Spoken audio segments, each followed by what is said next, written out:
Okay, here we go.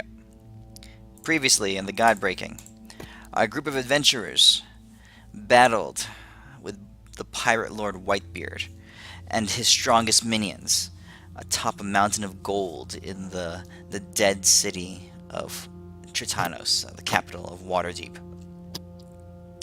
After a frenzied and violent battle, while Whitebeard was nearing defeat, he retreated to his ship, um, a large vessel called the Corpse Scow, in the harbor of Tritanos, and there bombarded the players with cannon fire.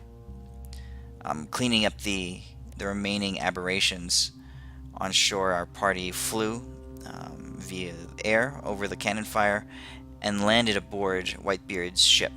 And there a final battle ensued, where Whitebeard summoned the remainder of his forces and the vestiges of his dead sisters to fight alongside him. The fight culminated in a victorious blow dealt by Elwyn, who summoned Drakessa's Fury, his legacy weapon, the Staff of Shaylin, and obliterated the pirate wraith in a massive outpouring of wild draconic energy. And with that blow, the pirate lord Whitebeard was laid low, and his reign over Waterdeep ended. Right now, you guys are in the city of Waterdeep. The square, the center square where Whitebeard and his gold was, has mostly been cleared of aberrations. You guys have done your inventory and you've picked up your magic weapons, magic items. You guys gathered about 100,000 platinum pieces and save those for yourselves, which was about half the platinum in the city center. You left all the gold and all the other types of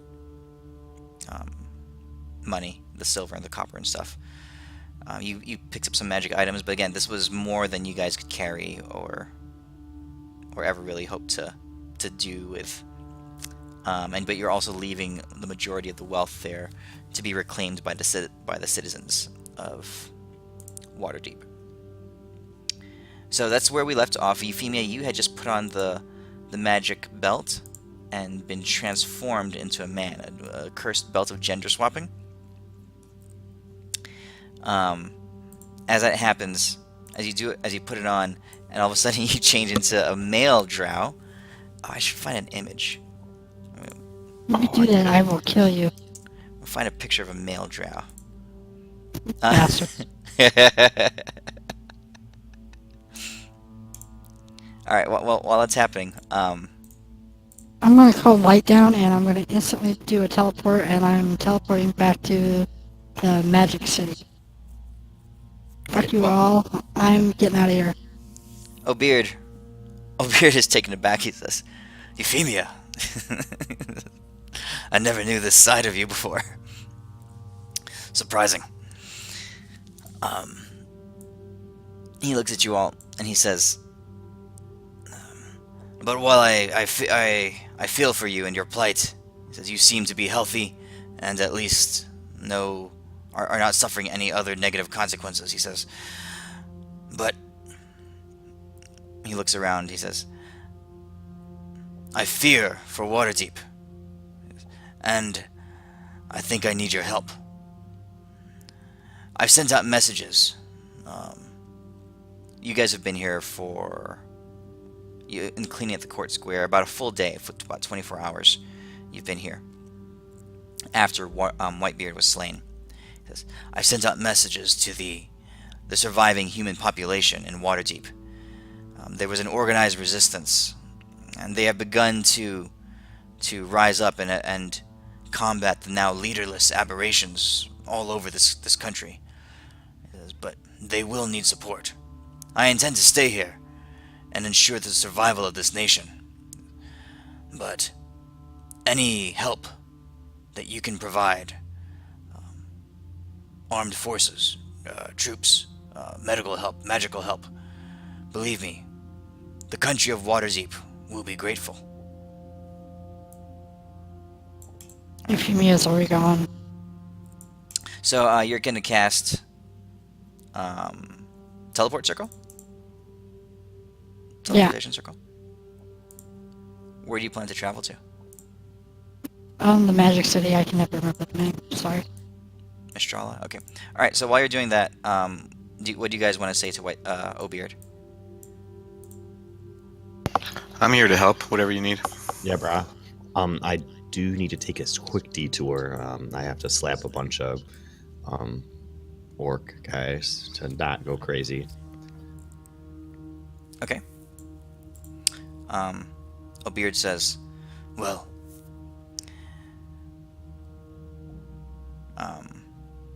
I don't know of what there is to do right now. The city needs to be cleared, but I intend to go meet up with the resistance.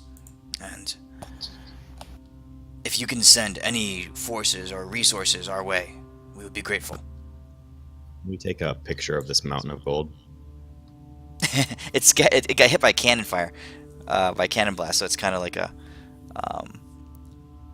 it's splattered all over the place. It's like a landfill of gold. Okay. But orcs are stupid. They're like Deimos. I can get them to believe this. Alright.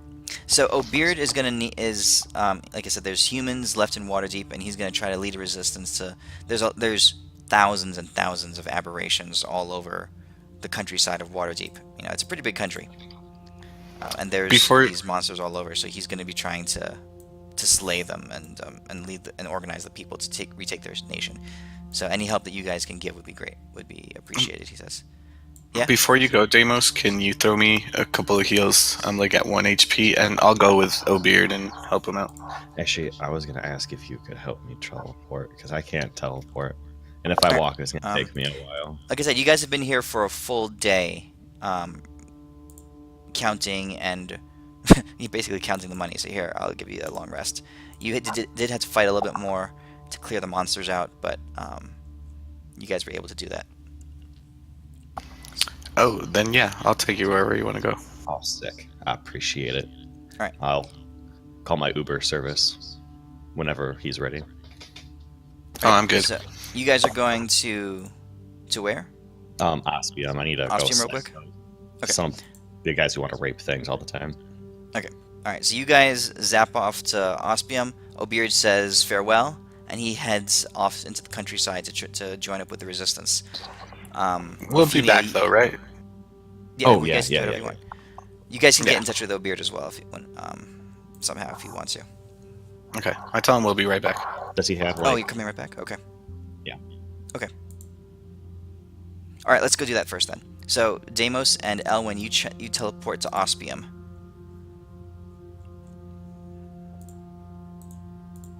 Alright. What do you do in the city? Going straight to those orc guys. Mm-hmm. And then I'm gonna be like, hey, orc guys who want to rape and pillage, how we doing right now? Okay, so you get there and you find yourself looking up to. There's about 1,000 orcs that you have. I think it was 1,000, right? Yeah, about that. That you guys have at least held onto, or 1,000 orc reavers held at bay, and they are sequestered, and they have a place of their own within the. So if you're looking at the map, the Bleak, on the top left, there's a section of large, fairly dead land, but they've been renovating it and cleaning it up. But there's large areas here that they have set up for different refugees, and that's where these orcs are. You get there, and they're all just they seem to be just kind of standing around, just up to really no good. And when you arrive, they say, "Oh, it returns." One of the orcs turns and spits on the ground. He says, "We're growing impatient." I walk up to him and punch him straight in the fucking face, and I'm like, I don't want He's dang disrespect here. He falls backwards. The other orcs, they all stand up around, and they come up to you and they say, "Where's our gold?" First off, sit down, everybody. Papa Deimos is going to tell you something that you're all like, except for that guy right there who might not have a head anymore. Mm-hmm. They all turn and look around. The guy on the ground is completely unconscious, but he's still alive. They all come around and they gather around, and you definitely have their attention. All right, now I'm going to power move them. Now everybody sit down like good little orcs. power move them. Alpha Okay, dog them. All right. They're so with advantage. Roll your persuasion.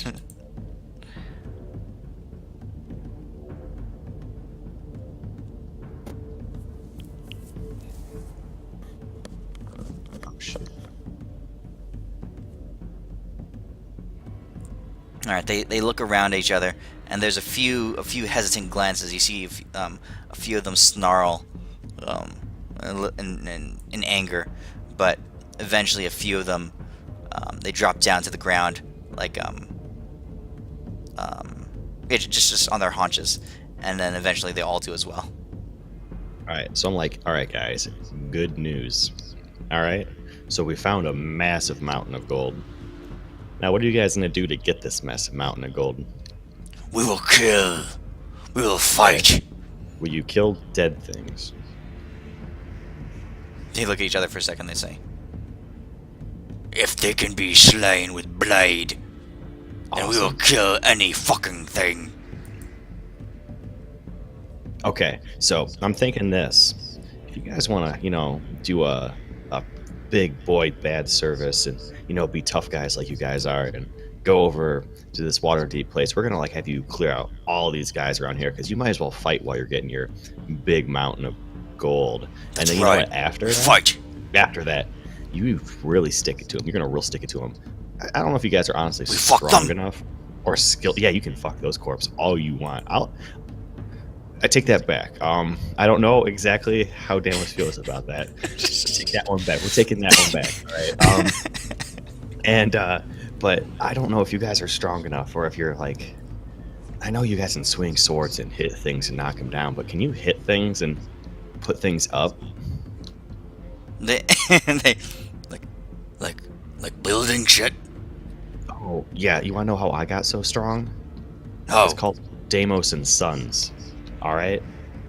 Yeah. If you want to be big and you want to actually get real fucking a lot of money and strong and not be old bitch ass pussies, and I'll point at the ground at that guy unconscious.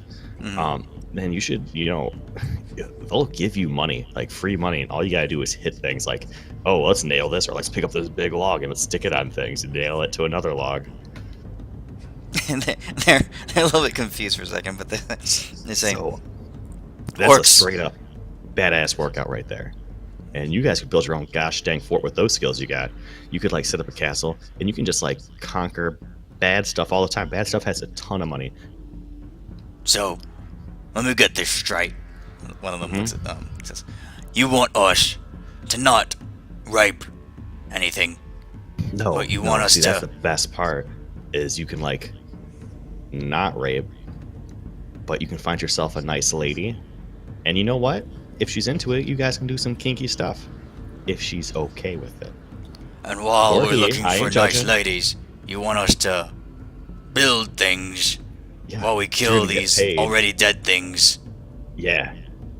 And then when you build these things, you're gonna get some sick ass, just actual skills that are desirable in the workplace, and you're gonna get stronger. Is And there if a you help mountain them of in your gold workers- there? Fuck yeah, there's a mountain of gold, and I show them a bunch of this gold as I'm just like waving platinum coins in my face.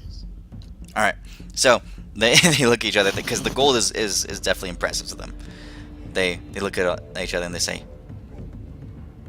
"We do it. We kill the dead. We hit the buildings. We And we take up the gold." things to put things up, like, and what they're gonna do, just because obviously you guys, we're gonna go through like a money management course. They're gonna get you through, and they're gonna give you money as you're building things, and obviously they're gonna give you probably a reward for taking care of all these undead. And this way, you'll have a steady stream of money, so you don't always have to go out and around, sleep in the mud, fight things to get money. You'll have like a steady income. How great would that be if you could just like wake up once every bi-weekly period and have like money? What? It's fucking crazy. A middle-sized orc next to you just pops up onto his feet and shouts out, "This is stupid!" I smack him in his fucking face. And I'm He like, flops "See?" over backwards and hits the ground. I tell it was like, see that guy right there? Those are the guys that you guys here. You guys are the smart ones. You guys are the strong ones. Don't be weak. Don't be afraid of a little bit of heavy working and a little bit of this type of stuff, because you know what? In the end, you're gonna enjoy it. when you have your family of 5 orc kids and you take them to the pool and they're like, "Oh, Daddy Orc, you're such a big orc," and you're just like, "Oh," flipping big old juicy steaks on a burger the grill. You're gonna be like, "This was the best thing ever." And you guys can make your own little like orc union, and you guys can like. Why do you guys come? I want all of you guys right now to come up with a good name for your company. Like, you guys are gonna be an amazing workforce. So you're talking, a grizzled, older, gray-haired, scraggly gray, wild mane of gray hair, orc stands up, and as he does, you see all the other orcs look at him, and this guy's seen like action. You can see he's got huge scars on his face, and his one of his arms, his hand is like crippled. But he stands up and he says, "You know who I am." He's talking to the rest of the orcs. And they all absolutely are listening to him. He says, "You know my deeds. He says, and I tell you this." He says, "This one," and he points at you, Deimos. He says, "speaks truth. Reaving will only get you so far. And the little bit of gold you make is spent and lost. And all the raping only gives you disease." And he points at his own pants. He says, "I tell you the truth. Yes, it is time for the Reavers to change their ways. I will go along with this one." And he points at you, Deimos. And as he says that, a bunch of younger orcs, they all stand up and they cheer, "Raw!" And they're cheering their agreement, and all of them are standing up like, "We build, we fight, we get gold." All right. There's probably a vacant place in town where they might even be able to like pick up cheap land. And you know what? Deimos will actually buy cheap land so they can start their construction business. Okay. And I would like to buy. I tell them I would like to be an investor, because obviously you guys are going to run it, but I would like to invest in you because I believe in you, and I want to buy like equipment, starting off like materials and stuff like that. And obviously I want to buy them all matching hats. So eventually, as you're talking, this is all eventually becoming a good idea to them, and they start agreeing to what you're doing. All right, so they're willing to go to Waterdeep and clear, as best they can, start killing these monsters that Whitebeard has left in the land, and they'll start up a tribe or a clan of they'll start trying to repair the city and the structures as well. You'll probably have to put them in touch with O'Beard and the human resistance, but they seem at least agreeable to that. They start talking about fee structures and how they should structure their payments, but that's their discussion right now with each other. All right. And just because I'm happy and they did that, I'm gonna throw them all like 100 gold pieces. I'm like, hey guys, go buy like some booze and stuff. This is time to celebrate your advancement in society. They all start cheering. They say, "Oh!" They say, "Yeah, all right, you're good." Yeah, I walk away, and my profuse sweating in the situation is slowly going away. All right, we're gonna jump over to Mistrala. Euphemia, you are teleported to Mistrala.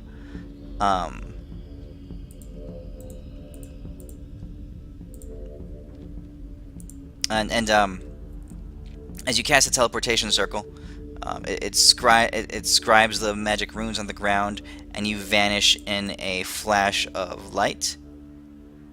And 1 second. I vanished in a flash of my dragon. Oh, you're bringing light with you, right? Yeah. Yeah. No. There's a flash of light as the runes light up. You're sitting on your dragon, and you guys teleport to Mistrala itself. Okay. And as you arrive there, at the teleportation circle, which would be probably in the Silver Spire, you arrive and you see a bunch of people that you've met before. There's students, there's teachers, there's aides and stuff running all around the place. The place has been greatly transformed, like we talked about. It's the structure of classes has been altered. A lot of the rooms have been renovated to lend themselves towards training for warfare and the battle arts. But that's all a bit of a process that you guys have been part of before. As you arrive, though, the people there, they all just stand and they glare at you, and there's a lot of confusion going around, and they're not sure what to make of you as they see a male drow elf sitting atop a dragon. And this is you. One like mid-level clerk comes up to you and says, "Sir, who are you, and what are you doing in our town? Who gave you access to this teleportation circle?" I'm gonna pick him up by the scruff of the neck. I'm gonna scream at him, "Where's the decruising area?" Quick, He says, Euphemia, breathe on him because he'll notice you by your minty fresh breath. he says, "The cursives," he says, you might want to talk to the clerics, of course. Directions, you asshole! Directions! He points you in the direction of the chapel. I physically toss him away, and I head that way. Okay, light flaps his Light. wings, yeah, and a big puff of dust. I'm you, gonna walk there. jump into the sky. I'm gonna walk there, but I'm gonna have to follow me. All right, you start walking that direction, and everywhere you go, you start gathering these looks of suspicion and questioning. And in fact, before you make it to the chapel, one particular sorcerer comes up and stands in your way as you're walking down the streets. This is a minotaur. His name's Ferdinand. He's basically captain of the city guard. Yeah, I met him. He says, "Halt there! Who are you?" I'm just gonna step sideways and go forward. Yeah, he puts his staff in front of you and says, "I said, stop, stranger. I know who comes and goes, and I have not seen you before." He thumps you in the chest a little bit with his staff. He says, "What? Cat got your tongue?" I am going to banish him. Okay. As you try to cast Banish, he's going to try to counterspell you. Can I counterspell his counterspell? Yes, you can. Burn their spell slots. I'm just gonna use the glove. Okay. As you do that, as he tries to counterspell you, activate your glove, and it immediately nullifies the spell that he was beginning to conjure. And he pauses and he looks, because he recognizes at least the glove. He says, as his spell fizzles out, he says, "Where did you get that glove?" And you see him back up, and his eyes just narrow, and his hands start to burn fire. He says, "Did you take that from Lady Euphemia?" And as he says that, more minotaurs start to surround you. Some of them bearing swords, some of them bearing various other kinds of objects of war. You see different law enforcement basically just starting to arrive. So I didn't banish him? Did I banish him? He jumped out of, as you activated your glove, he backed off out of melee range. Banished a touch spell, I think. No, it's not. It's not? Mm-mm. Oh, it's not? Okay.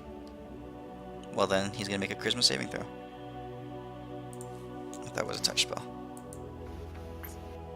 Alright. And as that happens, as he says that, he blinks out of existence to another plane. As that happens, the minotaurs that have begun to gather are all enraged, and they begin to draw their weapons and charge up their spells. You at this point need to roll initiative. Yeah, I was gonna say, she just shows up in a town and starts tossing people and banishing people. I would burn this town to the ground. Can I just cast, what's the spell?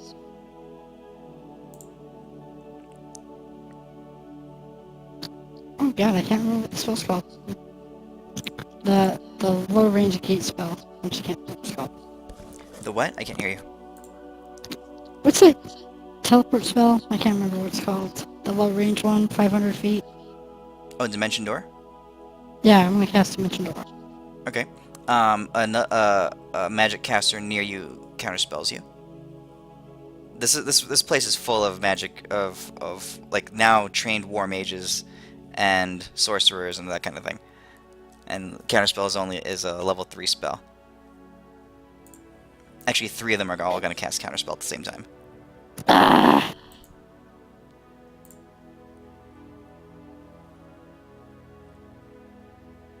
So let's see. Dimension Door is a level 5. What spell's level is Dimension Door? 4. Dimension 4th level. Okay. Yep. So the first one counterspells you, and your Dimension Door fizzles. As that happens, 3 firebolts come your way.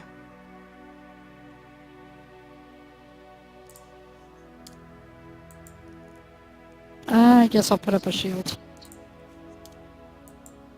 But then I'll just say, fine, I give up. Okay.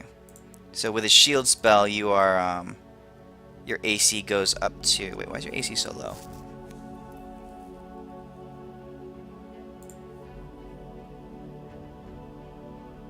Oh, okay, so you're still wearing your half plate armor plus 3, and you put on the kimono, didn't you? Oh, well, no, I didn't, because I was waiting for it, because I had to remake it. Okay. So I never put it on, technically. Okay. So half plate plus 3 gives you. Doesn't shield protect against firebolt spells? No, it only negates magic missile spells.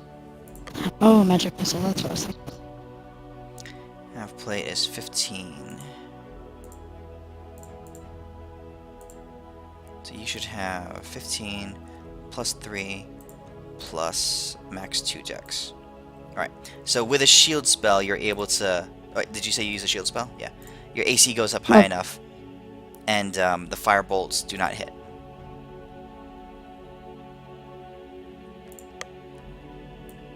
Okay, what are you doing? I just put my hands up and I give up. Okay. You're gonna be every guard in the city instantly. Quickly, two rough-looking minotaurs come up to you, pointing magic spears in your face, and they say, "What did you do with Ferdinand? Return him to us." He'll return on his own.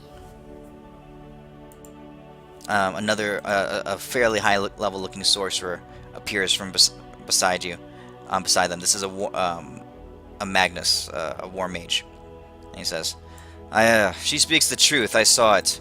It was a typical banish spell. Truly, it's a roll of the dice, depending on where he was sent to. Assuming he does not die within the next minute, Ferdinand will return to us." He looks at you. He says, "Who are you?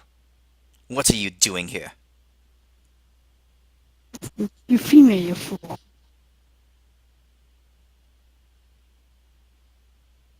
He pauses. He looks at you. He says, "I see." I'm trying to remove this cursed item that I have on. "Ah, I do see." As you point at the belt, he says. He points at the rest of the minotaurs. He says, "Stand down. She speaks the truth. He speaks the truth. She, that, whatever." He says, "Everybody, escort her to the chapel." All right. as you head out to the chapel, um, you arrive there and you recognize the High Cleric, Liam the Holy. He says, "Oh, Euphemia, it's been a bit of time. I see you've gotten yourself into quite the pickle. Literally." I'm just gonna look at him with a glare. He said, "Oh, my apologies." He says, yes, decursing. While please give me a moment to gather myself. While you are here, however, there is someone who you you might wish to speak to. Just I suggestion. doubt it really. He says, well, I can guarantee he wishes to speak to you. And here in this church, we believe in justice. And we believe in reconciliation. He says, so you and this individual have not, shall I say, been at peace in the past. So allow me to get a moment to gather my various magical items, and I will return. As you're waiting, a timid-looking elf man comes up to you, and he's wearing the robes of The librarian? of Leander, the god of justice, that not justice, I forget what Leander was, that Liam worships. And this man looks very changed, but you recognize the facial features of Roger the librarian. He comes up to you. He says, he's a very different looking person now. His body was horribly scarred from his transformation, so there's, his skin is no longer smooth and even symmetrical. His face has been changed a little bit, but the biggest change is that in his eyes, there's not that sharp wit, that aggressive sarcasm and passive aggressive look in his eyes anymore. This one, there's more of a peace behind his eyes, and he says, Did he find Jesus? he says to you, he says, not Jesus. Jesus isn't in this world. He says, Euphemia, it is good to see you again, I suppose. I'm just gonna mumble at him. Last we met, you and I both looked quite a bit different. I, a strapping, young, and full of life and personal anguish man, and you, a elf woman, and here we are, greatly changed, the two. I don't think I care to ask you about your story, but Liam says that I am to make peace with you, if I am to truly grow beyond myself. And he says that you have much darkness and anger within you, and it would be good for you to make peace with me as well. So, here I am.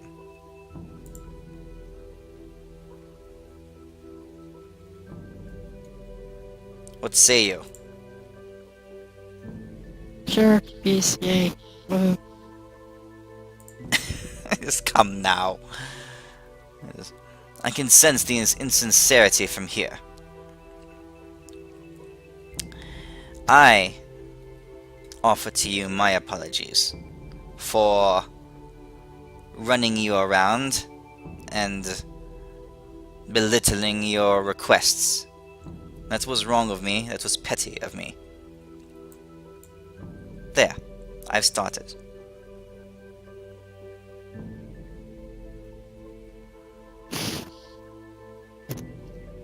Well, it was annoying, but I am quite dealing with some stuff right now, so... I suppose I'm sorry I sent you to another dimension, where you just happen to have a little bit too much fun. He says, well, the first time you sent me somewhere, it was fun. The second time was the literal hell. And my soul, body, all of me was consumed by this monstrous creature, and I was spat out back upon this plane.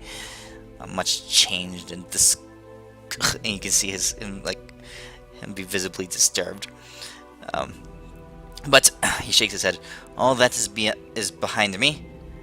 Apology accepted. Thank you, my lady. Now, if you will excuse me, I have duties to attend to here in the chapel. It really is quite a lovely place, and being free of the grind of work and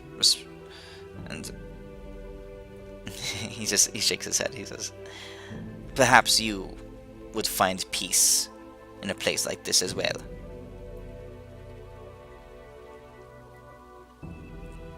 But he nods. Know that I'm the head of I'm the head priestess of multiple churches. You know that, right? But one of war, at least of what I can tell of you. You seem conflicted. Always have. No, But I'm an adventurer, but it just happens that we're in a time of war, so I do what I have to.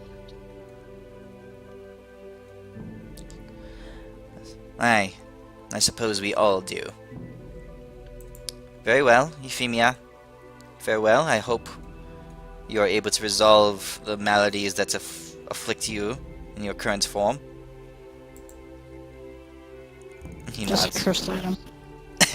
And he begins to walk away. Alright.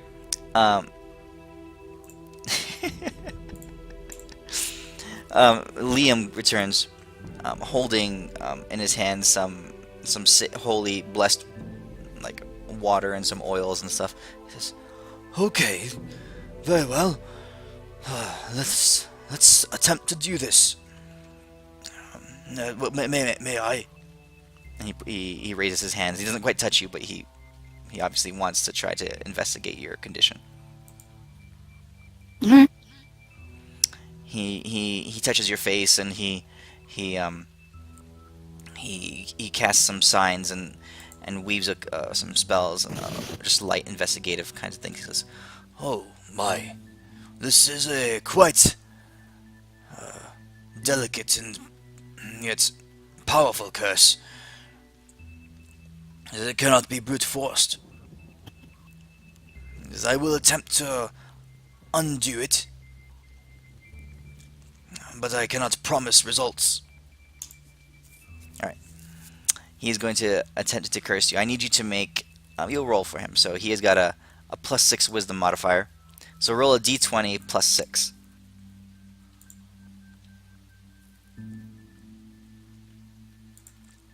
Alright. As he begins... Yeah. As he begins to weave the spell over you,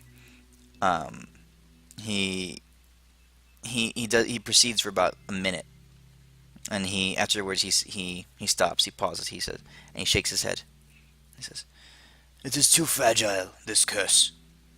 He says, "I could break it right now, but if I were to do so, it might the resulting whiplash of dark energy might harm you in a permanent way." Yes. "I'm afraid that for the moment I cannot undo this." Do it. What? Do it. You want him to break it? Yep. Yes. "I warn you. I am unsure of what the results may be, but the results, if they will be permanent. I can break this gender shifting curse, but something else will hinder you, and it will not be something that will be able to be removed." Do it. Okay. "As you wish." He weaves his hands and he breaks the curse. His eyes flare up. His staff grows a brilliant blue, and you can feel the energy that had shaped and woven itself into your very skin just begin to shatter and break and crack. Your body convulses slightly. Your head turns. You can feel your joints and your bones and your skin forcibly shifting and changing. It's very uncomfortable. It's and slightly painful. Liam says, "Just a moment, hold still," and he concentrates, and his staff grows a little bit brighter, and he forcibly breaks the curse. All right, we're gonna have some fun with this.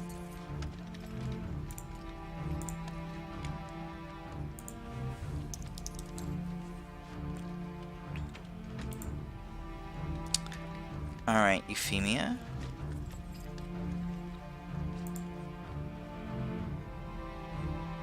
Roll a D100.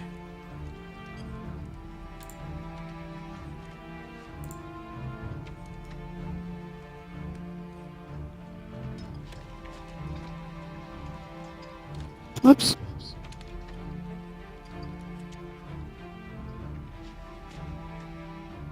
Okay, I don't remember how to do this.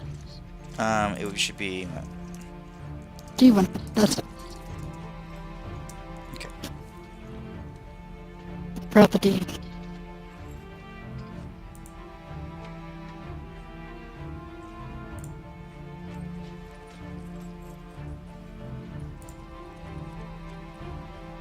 Okay, I'm just looking at my chart here.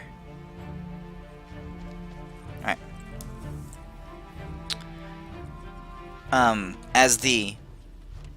As the spell breaks around you, you look down and you can see the belt just fall down to the ground as the curse has been shattered. You look down at your hands, and they are the familiar hands of the female version of you that you have obviously are very familiar with. But you look and your hands twitch and they tremble slightly, and then your whole body just kind of shudders. So what happens is, so this is what the roll is, but let's see, we're going to change the negative effect here, which imposes a disadvantage on attack rolls, ability checks, and saving throws that involve strength or dexterity. I'm just going to make that apply to checks, ability checks that. So your character has disadvantage on ability checks that involve strength or dexterity.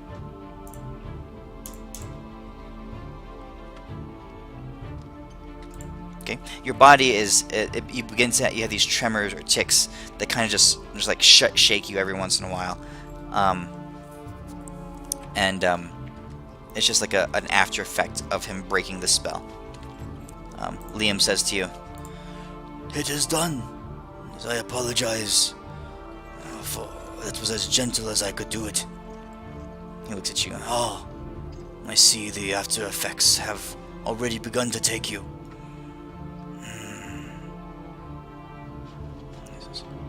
You were fortunate. It could have been much worse. But it is what it is now." Alright? So how long is that gonna last? It's permanent.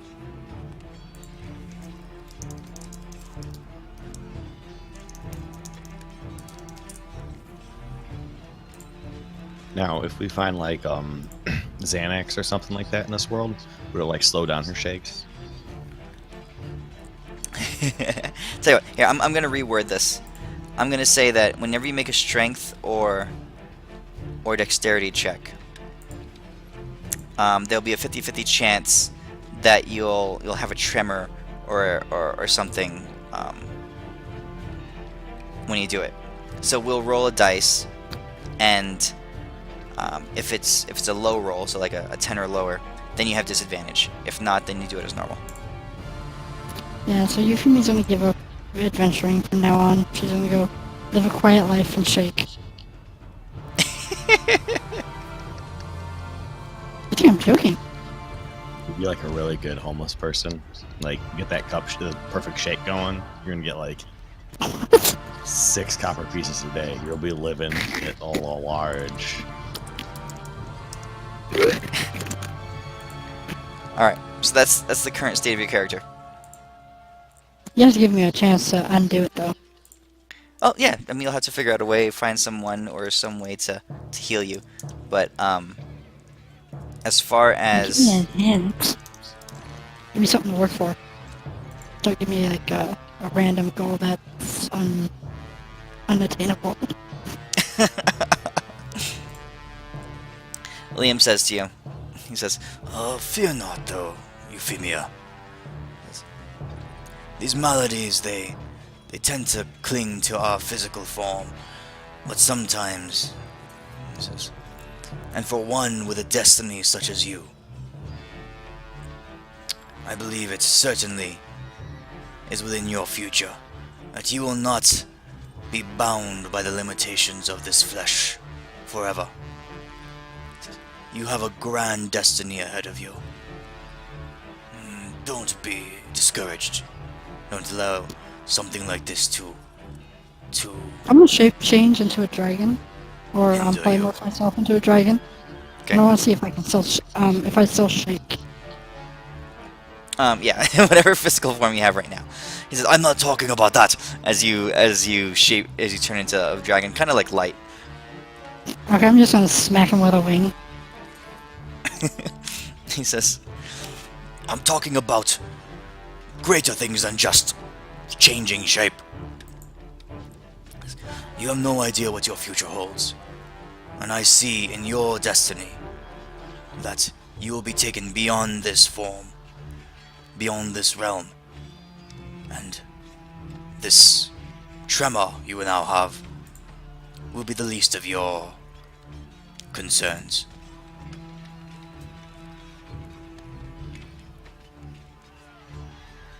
So go, pursue your destiny.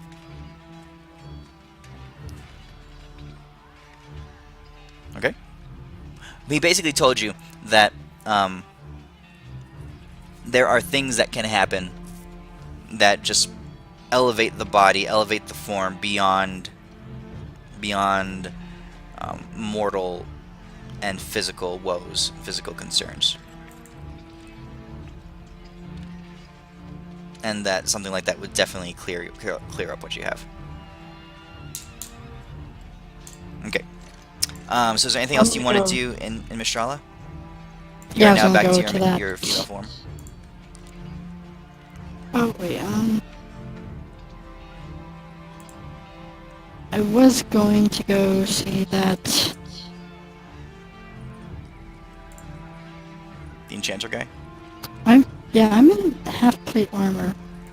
That is not. Where's that robe that you gave me? It's the kimono. It Does should that be in your require inventory. attunement? I believe so. Yeah, I'm trying to find it.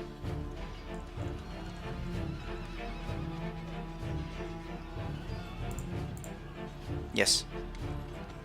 It It's the does? kimono of the glittering heavens, yeah. I linked it. Ah, shit. No, okay, never mind about that then. I don't have attunement slots left. Let's see. What are you attuned to right now? You're attuned to your sword, the cloak of I'm gonna Arachne. put my belt back on, my strength belt. Sure.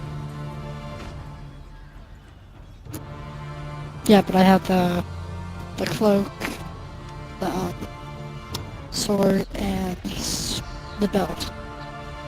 Okay. What do you have in your gauntlet right now? Because your gauntlet can absorb a magical item. My leer, Yeah. That's right. and that just gives me a ton of spells. Okay. My AC dropped yet. Yeah. I'm fixing it. Okay. There. What was my strength though? Well, that's your natural strength. With the belt, you go up to a 25? Yeah. That's what I was looking for. I was gonna see how much the belt gives. Belt of Fire Giant strength is a 25.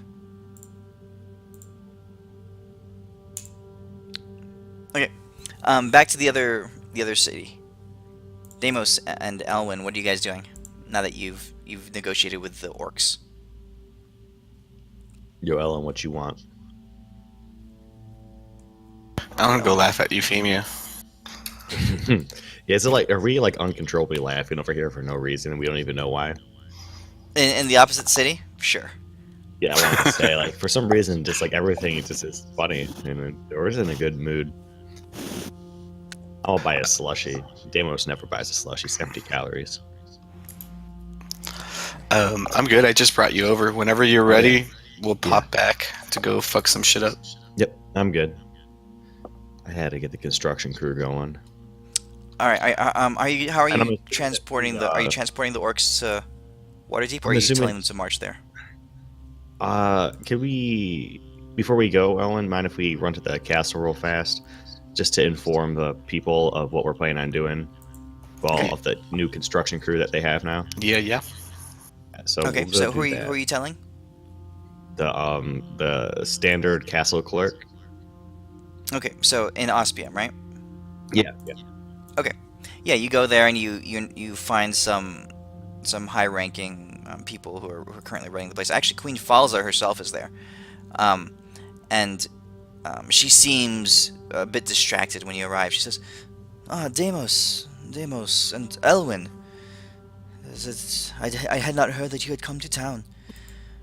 Oh, yeah, I we set up apologize. I'm a bit distracted at the moment. What can I help you with?" We're gonna have to have some people teleport these. We got 1,000 workers to help clear out Waterdeep, and also start building shit for you guys. Are you talking about the orcs that you settled in the Trust Blight? me, they may not be the most skilled, but you know, you get a foreman there, but then you teach them if they can hit stuff together. She says, certainly I can arrange for some of our mages to transport them. What did you say too? Waterdeep. Waterdeep. Yeah, we What has cleared it become out. of that city? Have you now? Yes. Yeah, well, I mean, I didn't do it. We all did. No This is more Whitebeard. fantastic news. She says. Yeah, it's pretty cool. We had not heard from the Waterdeep nobles in quite some time now. Just perhaps So yeah, we can ally themselves. Perhaps there is hope. We are not alone in this fight. there's a lot of undead there. I Oh, think they might have all got undead. But on the bright side, I think about this way. Now, Ospium might also now be in charge of Waterdeep, at least for the time being. she says, well, if they require our support, I'm happy to send whatever resources we can spare. But I fear that as we are managing our own, and as she says that, the door bursts open, and in comes a couple soldiers and a couple of like basically war mages. Their version of magic users who are enrolled in the military. And the man at the front says, "Your Majesty," and he bows. He says, "We've had urgent communication from the front lines."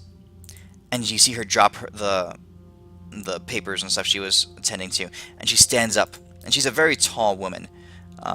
She's older. She's like in her 50s, upper 50s. Not in the, but you can still tell that she's powerful and that she's capable. She's an Amazon. She stands and she says, "What of my son?"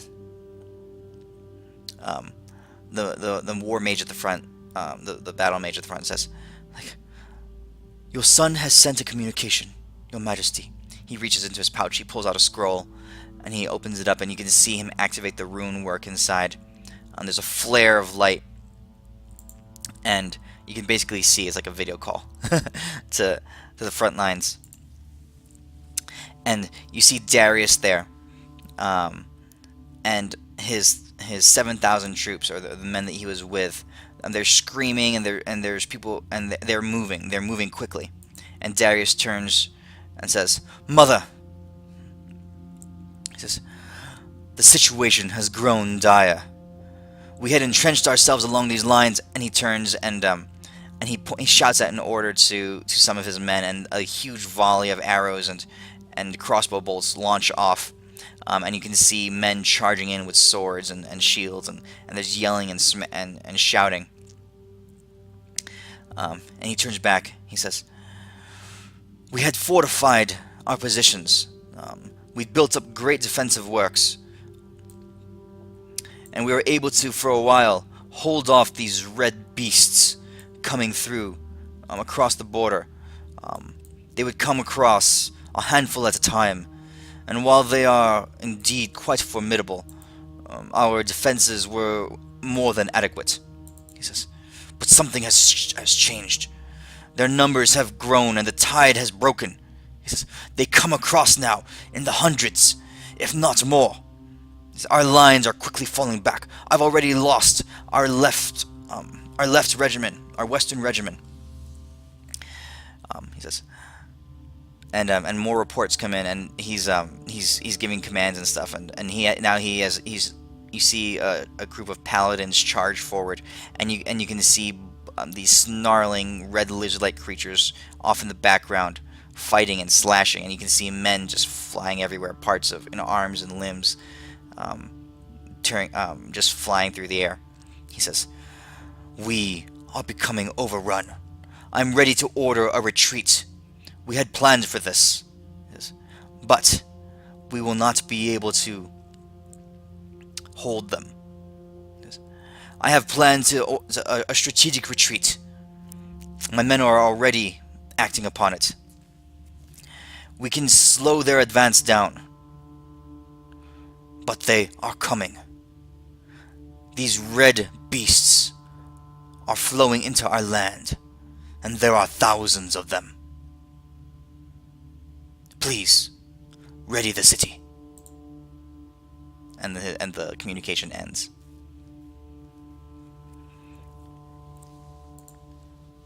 Yo, Erelyn. What's up? Shit got real. What we doing?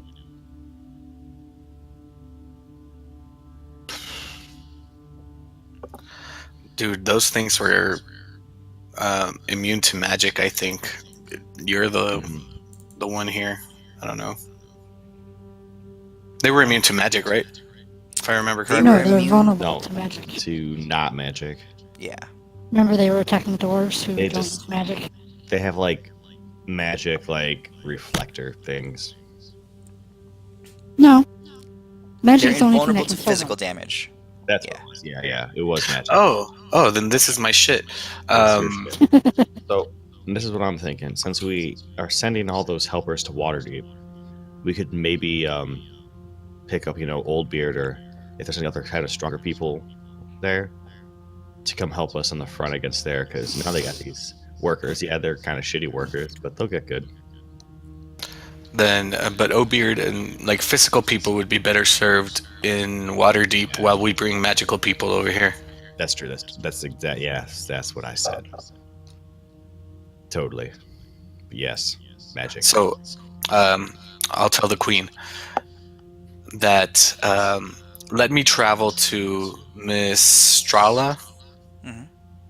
see if I can get some backup over there from the magical kind of people, and maybe we can hold these off. But again, I think that the best thing would be to attack the main guy. If we kill the main guy, maybe all these little ones will stop coming. She says, "I've heard reports of this leader that you speak of." And she says, "I've heard very distressing reports. I heard of what he did to Vortum. What hope do we have to destroy a creature of such monstrous power?" Let me remind you, Queen, of when your city was all but defeated. When you thought of one unstoppable, large aberration named Ashek, and we managed to defeat it. We will find a way. She says, "You are worthy of our trust, and I give over all of our hope to your hands. Whoa, I didn't say that. Yes. No, she says, you have proven yourselves before against this one's colleague, the Ashen King. And I believe you. Yes. I will arrange for transportation for your workers to Waterdeep. I will gather what resources we have here to fortify the city. But she looks at the report that the messenger mage, the battle mage has given to her. She says, I don't know how much hope we have. Darius has sent word. He believes the Leapers' numbers to be in the thousands. This is a force unlike any that the world or our histories can tell of. Yeah. Yeah. The 1,000 leapers is extremely, almost impossible to fight. The only hope we have is to get rid of their leader. Very well. Do what you can. And so shall I. And may the gods smile upon us. Okay. Yeah, we'll do what we can, and we will try to take care of it. But for now, just try to secure the city as best as you can. We shall. Yes. Oh. She says, one more thing. Quigley has returned to the city. He came back with you and the rest of the West Vein contingent. I fear that if he were to find out of what is happening to Darius right now, he may not be controllable. I fear for what he may do. Perhaps you might address him? Yeah. Yeah, that's Deimos. Oh no. Yeah. Okay. She says. Okay. She tells you where he's staying in town. It's a fairly large inn that's like off in the eastern district of town.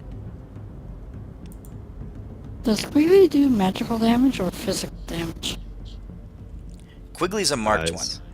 one. His power is from the old gods, the wild divine magic. Yeah, but he uses a large, club, so is it technically doing magical damage or physical damage? It's a think plus it's- 4 pillar. Like actually Okay. above magic. So he would be able to smash Leapers into little pulp.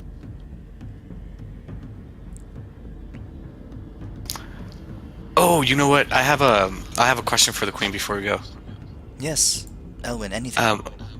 Who would be your greatest magic item maker? Who would you go to if you needed a specific magic item, like something very specific? She says,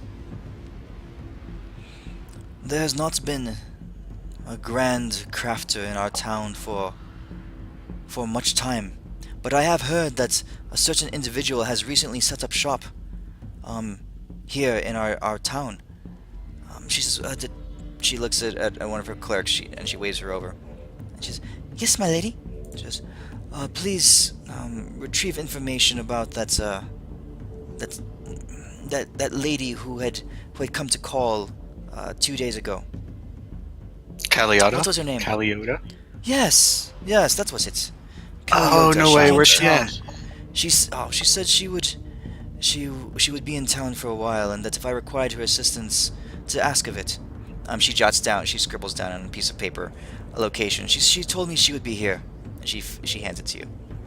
Oh, thank you so much. Yeah. Let's go see her. Money to blow. Throwing money in the trash can to buy shiny shit. Yeah, Okay. punch some of that shit in the face. All right. All right, we'll start heading there immediately. Okay. Euphemia, you're back in And Mistrala, what are you doing right now? I was doing something. Are we gonna go try to Doing talk to stuff. Hagrid? No, not Or really. I can't really do Telephos is anything here. about that.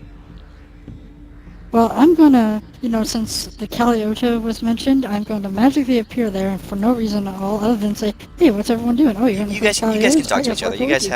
You guys have your cell phones. Oh yeah, we have a cell phone. Okay, Hey, I'm gonna hey, text I was gonna say, Deimos. hey, Euphemia. Like, have you seen Caliota? Mania. Manium? How do we call you now? I'm a girl again, you bastard. Oh, Oh, how's this shaking? hey, What? Shaking? I have no idea what you're talking about as I text are you that. blurring? We got a bad reception here, guys. Hey, No, Euphemia it's is. auto spell check. It's old, fucked up. Oh, yeah, technology. You just need to get the new firmware. Yeah, Get your ass over here, dude or girl. Why? Well, let me tell you what. Magic items. Oh shit. On my Yeah. way. OMG. Yeah, what? Crazy shit. Crazy shit. All right. So you teleport yourself That's back over. after bosses. All right. So you guys are over here in Ospium. So the location that she told you where Quigley is staying it's in the new town. It's in a small inn over here. Caliota has set up shop, basically across the street from Selixar's Arms. So she's like over here.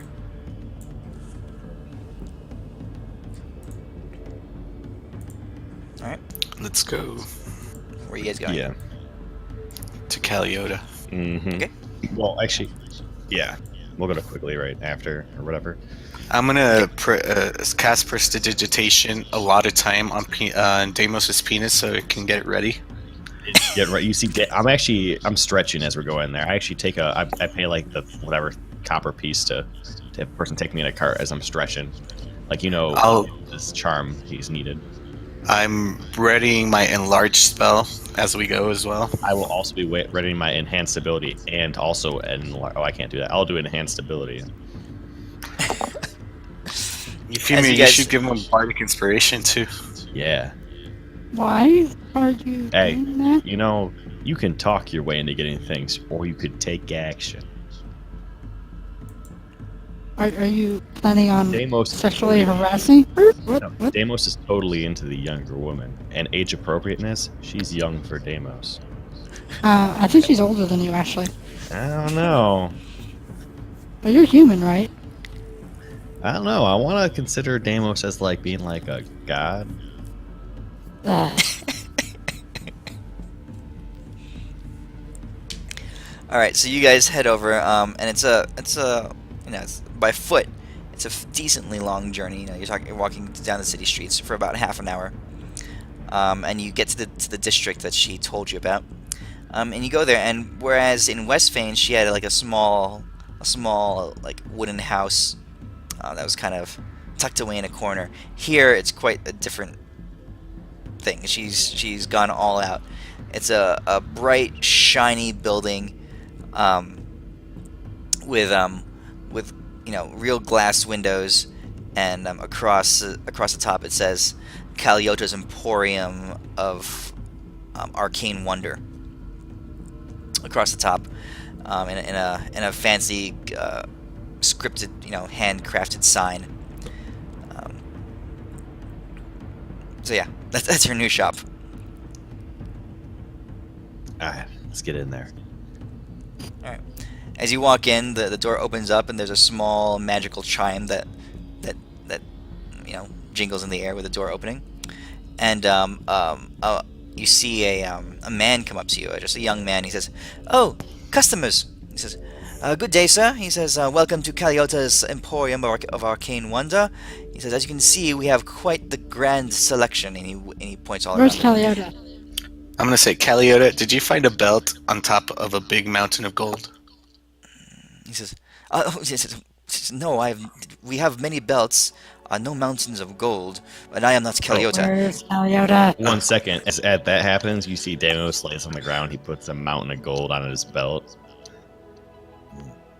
Here you go, girl. He says, "Caliota." I'm going to. Can I make a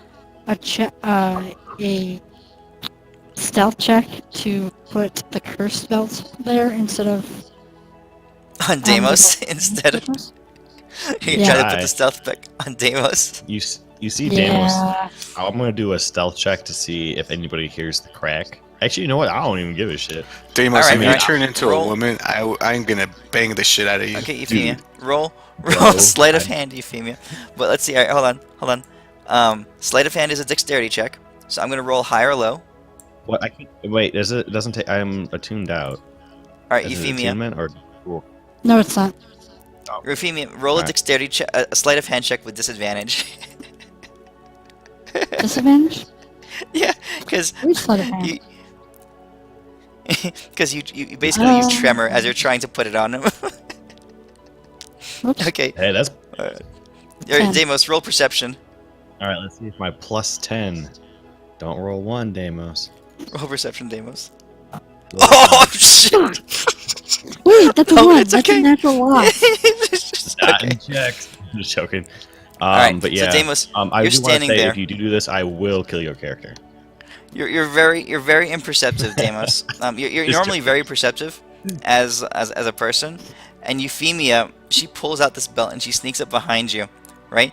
And Elwyn, you're just watching as she tries to sneak this on him, No one but as she doesn't does, her whole body just like convulses, Wait, right? come on. And she bumps into Deimos just slightly. Yeah, but That's a loss. yeah, because he doesn't even notice. Deimos is so Yeah. taken up in Oh, trying to okay. impress Mhm. this guy that he's I like thought he you were feels saying I lost. he totally feels you bump into his back, and he looks down and he sees your hands like wrapped around his waist with this belt on, but he doesn't connect in his mind what you're doing. Not at all. So yeah, Euphemia, what do you do with the belt? I put it on him. Deimos, it clips around your waist, and you turn into a woman. Ooh. Oh wait. All right. Hey, All right. girl. We're gonna. Let me. It's gonna take a second, but I'll find a picture eventually. So what are you googling? Muscle Catwoman? Yeah. Don't do that. Don't do that. Don't do that. Oh wait. Someone will get banned off YouTube. Muscular Catwoman.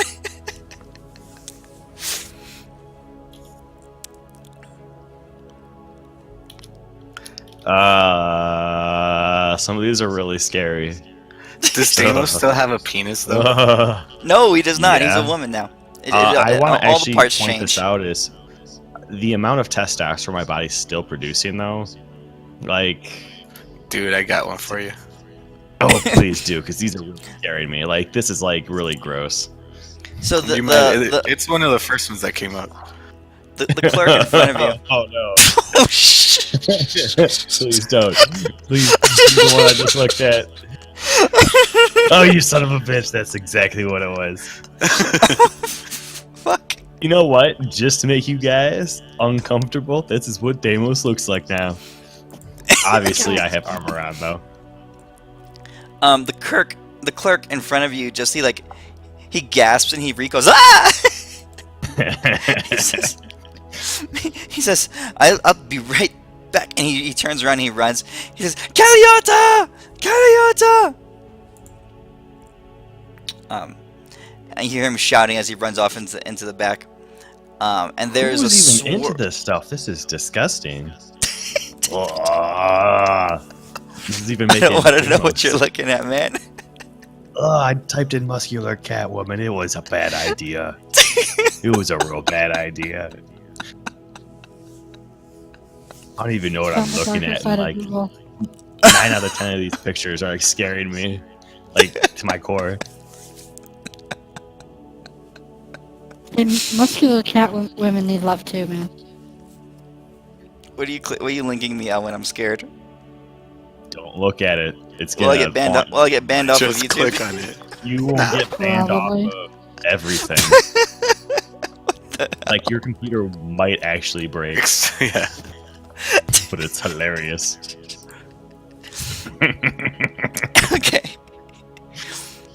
All right. So there's this. We're still trying to figure out what Deimos looks like, but suddenly there's a swirl of black fire, and Caliota just zaps into existence and into her presence in the middle of the Oh my room, God. right in front of you. Did you just click on it, Euphemia? Yes. Oh, you fucked up. Why'd you do that to yourself? Which one did you click on, the first or the second one? Oh, there's Almost, but the second one is even worse. Oh, why did you do this? Why is this the thing? All right. Oh,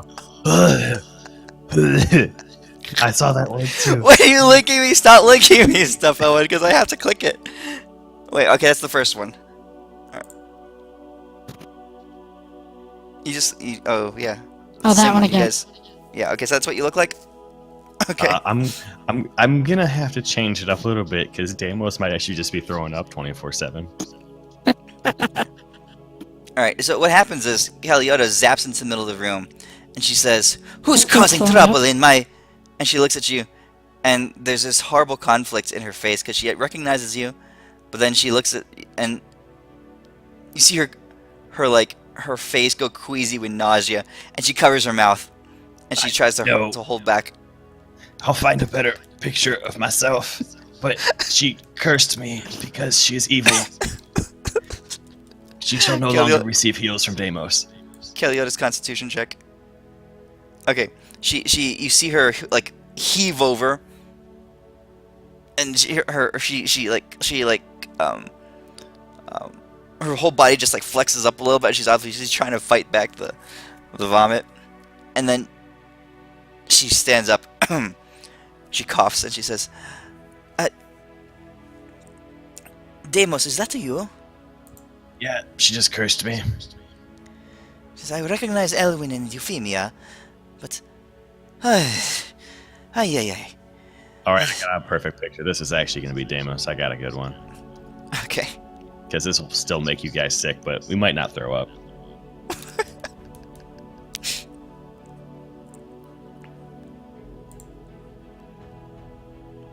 Fucking jacked. Fucking jacked. Okay. Okay. But not green, right? No, not The yet. face is not that bad That's a either. bit tame. I do you. That's a bit tame. Hey, dude, seriously, like, it's taken care of everywhere. All right.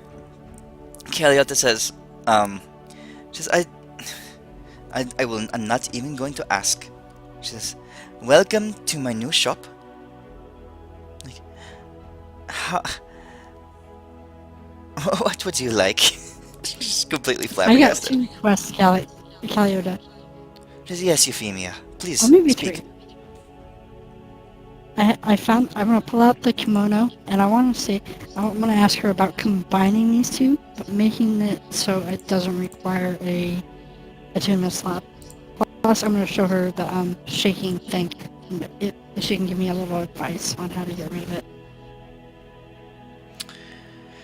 So she looks at the kimono and she looks at the armor that you hand her, and you can see her feeling the fabric, and she says, "This kimono is quite wondrous. Very, very powerful enchantment."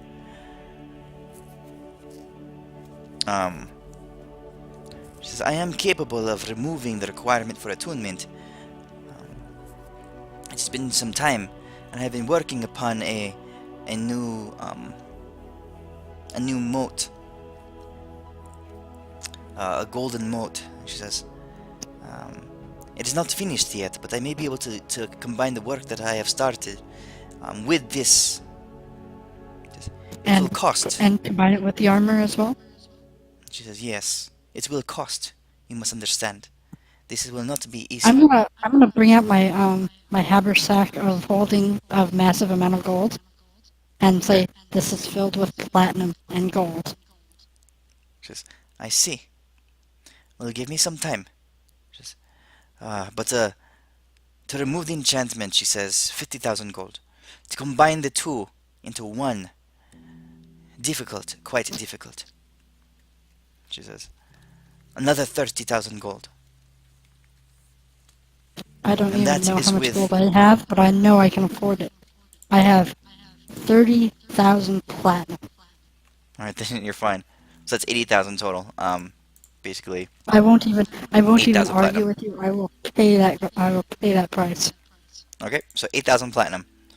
You just slap it down on the table. She's her eyes widen a little bit. She says, "Very well. I shall begin immediately." She takes the 2 items from you. She says, "I will need some time, you understand. This is going to be one of my most complex endeavors." How long? 1 Because week. right now she just took all my clothing, so I'm kind of naked. Does she still have a penis? She does Yep. not. I don't 1 know. week. 1 week. Amongst all of you, there's currently only 1 penis, and it's a half-elf penis. Hey, Owen, who'd you rather bang? As you see, I'm doing sexy poses now. Whoa. Oh my god. Elwin has already said he wanted to bang you, so Dude, I would bang you as no long matter what. as long as I can watch, I'm fine with it.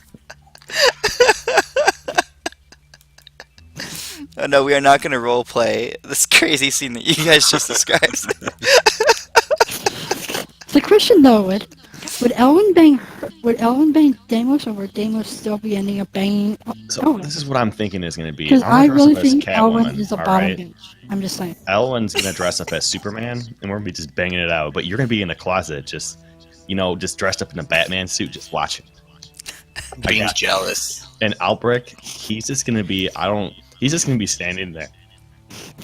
Is he He's the gonna be Robin? holding the Is he camera. gonna- He'll be holding the is he camera. the Yeah. Robin, but wondering when he's gonna get his shot? What are We're you gonna- guys we're gonna- talking about? We're gonna kill the Tarrasque by just making him fail this madness test until he literally just dies. Have him watch our sex tape. Yeah, you guys are so Psychic lucky that Gale is not part of our game anymore. She'd be probably dying. die. Oh, yeah. She probably would have fled crying by now. Oh no, she'd probably join in.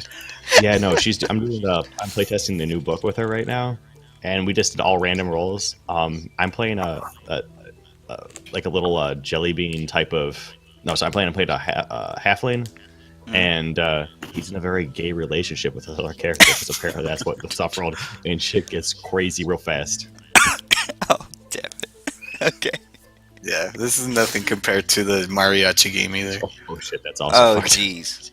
Jeez. Dicks were All measured right. in 10 minutes of the game starting. Alright. You guys are fucked up, but okay. Alright, I'm gonna say, Caliota, before Oh, you go. wait. I'm sorry. One thing though. Does Caliota give me any advice about the shakes? Okay, so the shakes are not within her realm of expertise. She says you're gonna look at Oh, someone. it's a curse. It's a broken curse that's caused issues. So Okay, I don't okay, that's know. right. She says, you describe the situation to her and the belt and everything like that, and she says, yes, these enchantments are quite powerful and very old. That device that you're wearing now, Deimos, you see her chuckling now. Oh yeah, there it is right there. Well, quite unfortunate. She says, they are ancient. They were created in a time when curses were woven of different arcane fabric. She says, Lady Euphemia, you are... I'm sorry, but your condition is quite permanent. There are no medical treatments that can be done, as far as I know, and no arcane treatments to dispel the after effects. But I have heard that if one were to achieve immortality or an elevated form, that the gods could, of course, do what we mortals cannot. But it would take a god to dispel this blight from your body. Yeah, I guess I could call it out straight to it.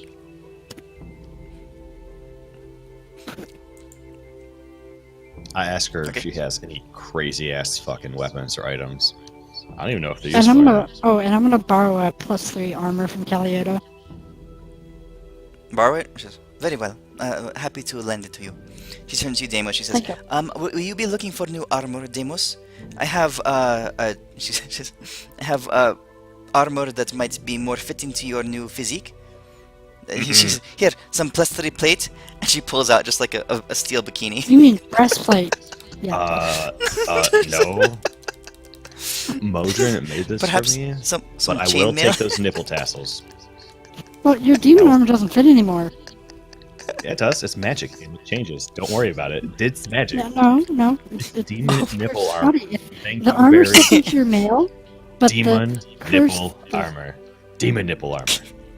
It's a, so your armor has shapeshifted it into like a plate bikini with demon spikes on your shoulders. Fuck yeah, it did. Fuck yeah, it did. Like, I'm gonna give people nightmares as I'm wrestling them now, because I'm making it real awkward. She says, "Elwyn, please purchase something sensible." Oh, I am trying.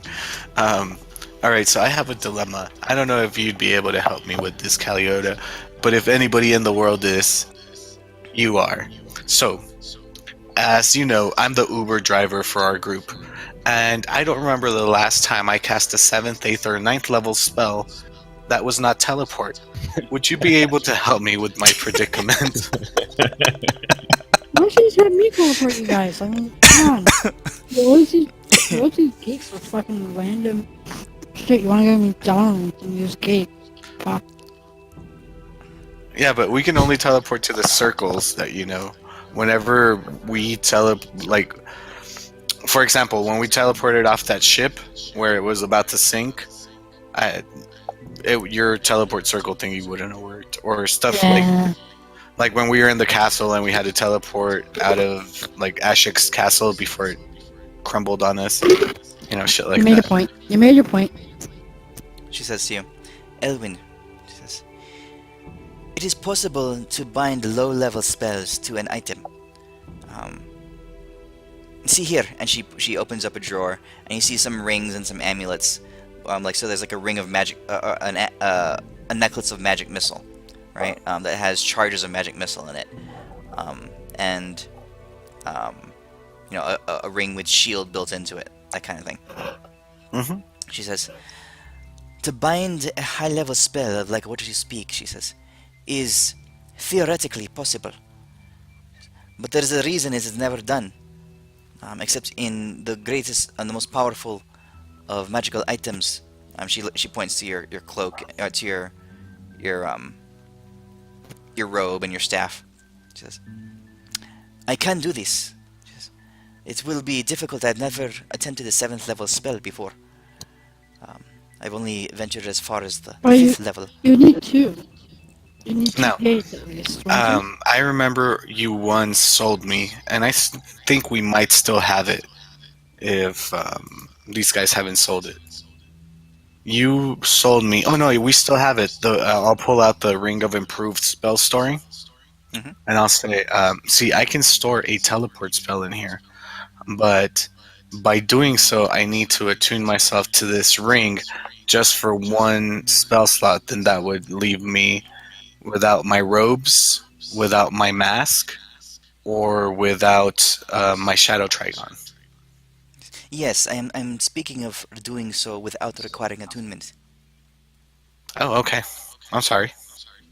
She says, "It will be difficult." She says, "I have not heard of it being accomplished before." Because you see, normally, magic items that have spells built into them all require attunement. But the lowest Mhm. level ones, like Wand of Magic Missile, for example, is a perfect example. Does not require attunement. When the spell is baked into the item itself, Mhm. instead of giving you the ability to cast a spell like most magic items do.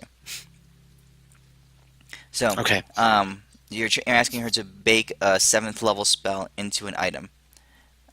So it basically be. She says, "It can be done.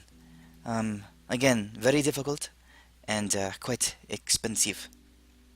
Oh, the money I'll dish out however much it costs. I also have something that might help in the endeavor. Yes. I do have a scroll of teleport, She and says, "Oh, I of also course, very have. helpful." I don't know how if it might be helpful to you, but I just have this. If you can use it, then The please. ring? I have. Oh no, not my ring. Oh well, yeah, the ring of improved spell storing. Yeah, definitely that one. She says, Would And it be cheaper just to have someone like make us scrolls of teleport? No, remember I tried to buy scrolls of teleport and they were like 10,000 gold each. Oh, they were? Yeah. They would be, yeah. Let's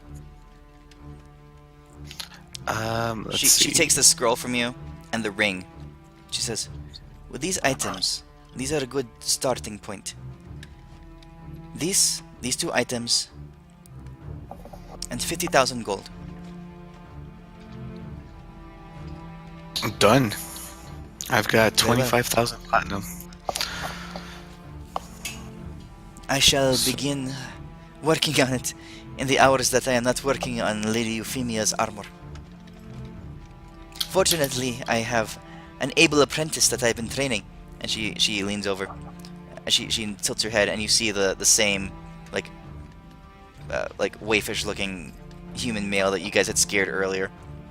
Is that Deimos over there putting him in a headlock? Yes, uncomfortably. Dude, you can instead of a headlock, you can do a boob lock, like put him between your breasts. If I do actually Squeeze. headlock somebody now, and I'm really You close, thigh lock somebody. do they start suffocating? Oh, yeah. Yep. Mm-hmm. I like it. Oh, the ring is in the party sheet. Okay. I can't delete it from there. Okay. Anything else? Does she have any sentient weapons or sentient anything? Because that'd be kind of funny. Sentient and then I weapons. ask you also if she has any any books that can boost up people's stats, and then Roll a d20. And on top of that, how about one of those moat things that oh, the attunement things?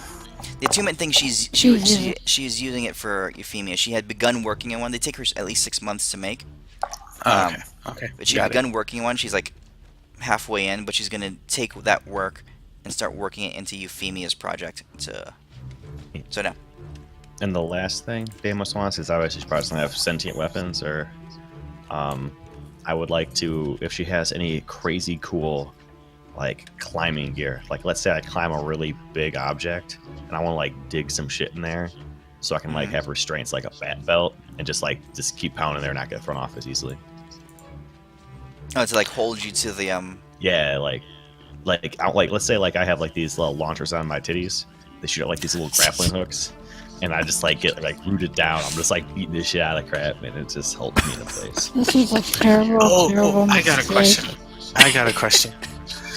yes. Does she happen to know of an item or of a place where a sorcerer can go and reset his spell list? That way I can pick new spells and not have the crap ones I have. She smiles to you. She says, they might be able to help you in Mistrala. Ah, good thinking. That's why you're Caliota. She says, Also, of I course, I am. A tiara, a She says, magic tiara. Deimos, your Tiara? breasts are quite beautiful. That's actually But feeling I they're would tough. not be firing any grappling hooks out of them. But to be true, it doesn't make any sense. I've never had them before. I don't know how they work. Oh, and Caliota, I will be taking over Deimos' duties, at least for now, until he is able to get back to normal, so just give me a call whenever you're ready. She says, She says, Yeah. I will have to keep There's this in just a mind, dwarf Erelyn." lady that I suggest you don't tell about this. Don't worry, I already told you. You know she's like 75 years old, right? 75 years. Somebody's young. got to pay for this. You know what? We'll make Kildrak and A-Shock pay for it, because they're not has here. to. Okay. Alright, Deimos, let's see. She says, Deimos, you are in quite a bit of luck. In my grand travels on the road from Westvane, which I've heard about the horrors of that city, but I've also heard about you and your friends' great work in liberating it. And I thank you. Just thank you for saving our city. But I am settled here now, and I have my new emporium. She points around, and I'm quite pleased with it.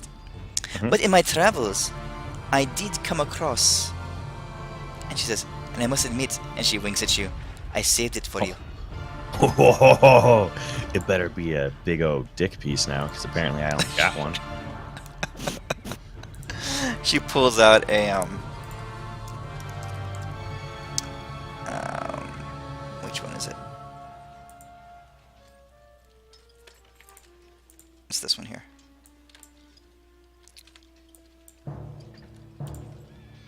What? Would not What? believe where I found it, but I did, and I thought instantly of you.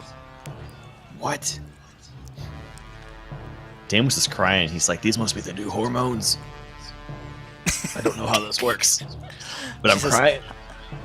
I was going to require a substantial payment of gold, as well as a nice evening together, but We can I do still not have a swing nice that way. evening. we can talk. Not yet. We can spend an evening I'm in like a conversation. solid in between right now. We can talk about girls we don't like. Euphemia. So I will be taking the gold, of course. Oh yeah. 30,000 gold pieces. 30,000? You got it. I will pay that. Hands fucking down.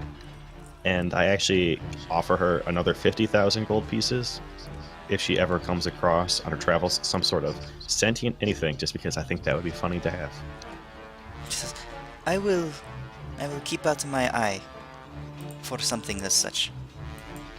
I've heard of something that I've been trying to pursue. A merchant far to the east has come across something. I will try to acquire it for you. Ooh. Euphemia just bought a book for Deimos too. I hope he likes it. All right, so when that happens, I actually, Euphemia, I'm gonna look at you, and like I step aside where like no one can't see us, and I'm gonna toss you 50 gold pieces if you want to add it, because I actually should probably learn how to do these things, because I don't know what the fuck's going on. So I'm gonna add that to my inventory.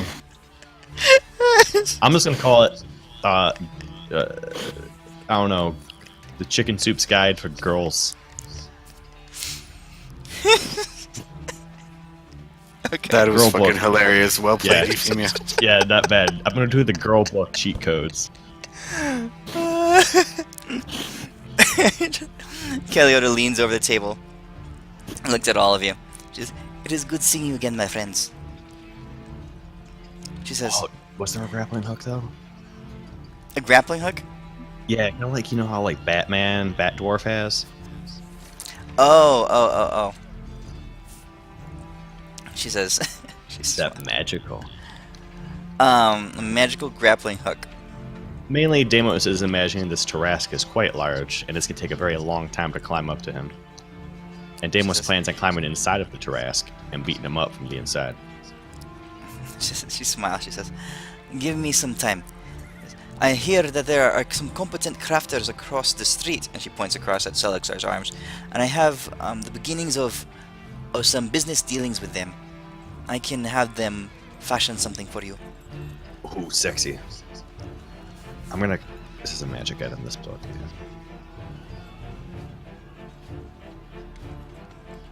Sick. I don't know how much it would cost. Would be like, I don't know. I mainly just want to take the gold pieces out now. if Yeah, there is 30,000 gold something. pieces for the manual, and I will put it in your Oh inventory. yeah. Oh, I did that. Okay. But if for the grappling hook, if she's doing that, I'll just pay her up front. Okay, so 10,000 gold for the grappling hook. You got it.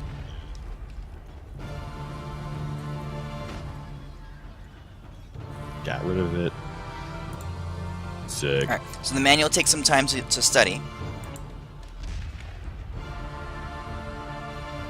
Let's see here.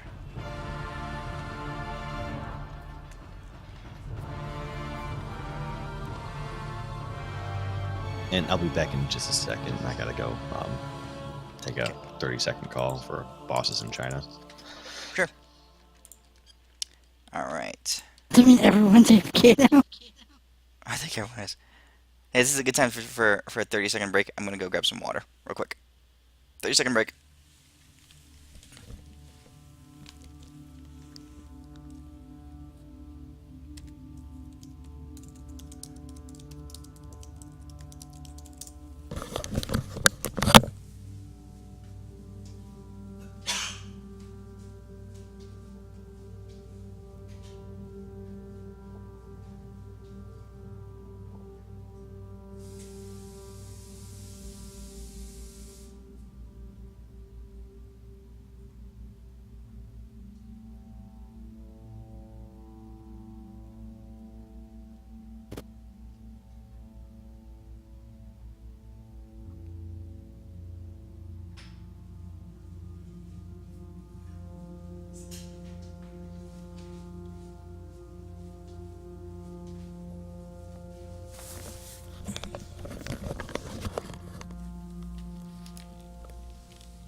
Okay.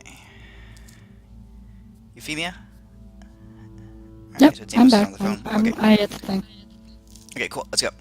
So, so she has some projects to work on. Namely, actually, I'll write these down so I remember.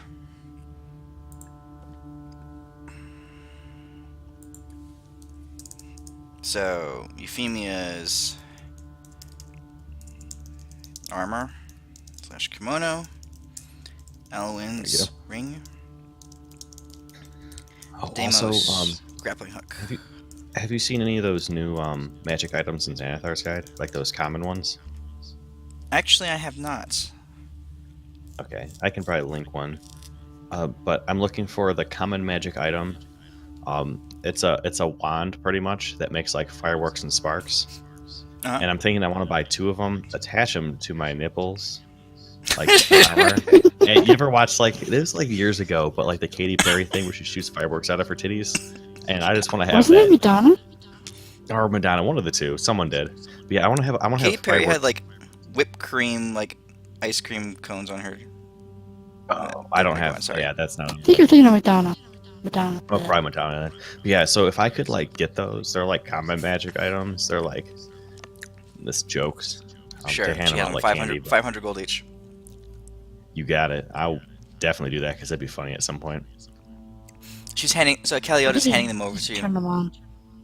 Eh, She just, I do not even want to ask what you are I'm gonna put going to 'em do on with my- these. I'm gonna put them on my titties.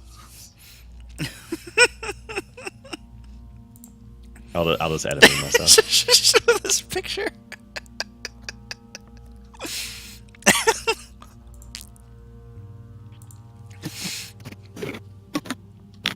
Okay.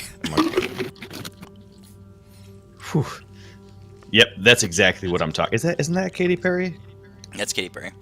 Yeah, that's what I was. Yeah. So you guys are welcome. I can seduce all the men now. Okay. So, Caliota says, is there anything else? I have quite a bit of work ahead of me now that you have reserved all my time for at least the next week.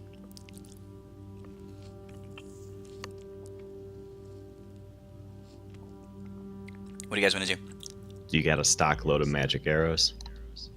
I don't know how much this would cost, but I'm thinking if there's like anything with any magical properties we could hand out to the guards. I don't know if they have them or not. I know red things are a bitch. She says,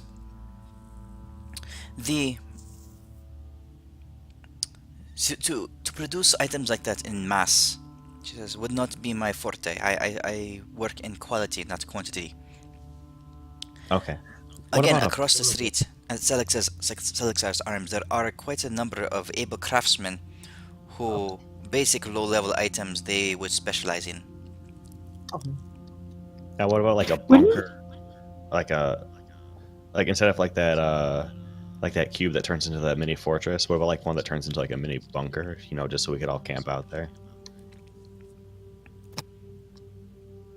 A mini bunker. Like, you know, like it's like a smaller one. It's a little dome shape instead of just being like a little tower. Whatever it is, Are you talking about the you know, So, those- like, spell? yeah, like version an of interest this? fortress, but like an interest bunker, like a smaller thing, but more like resistant. But I guess it'd be smaller. Well, there's a dome spell that's 24 hours. That's Oh. like Magnificent Mansion. Oh, okay. yeah. The resilient. Yes, No, yeah, combat.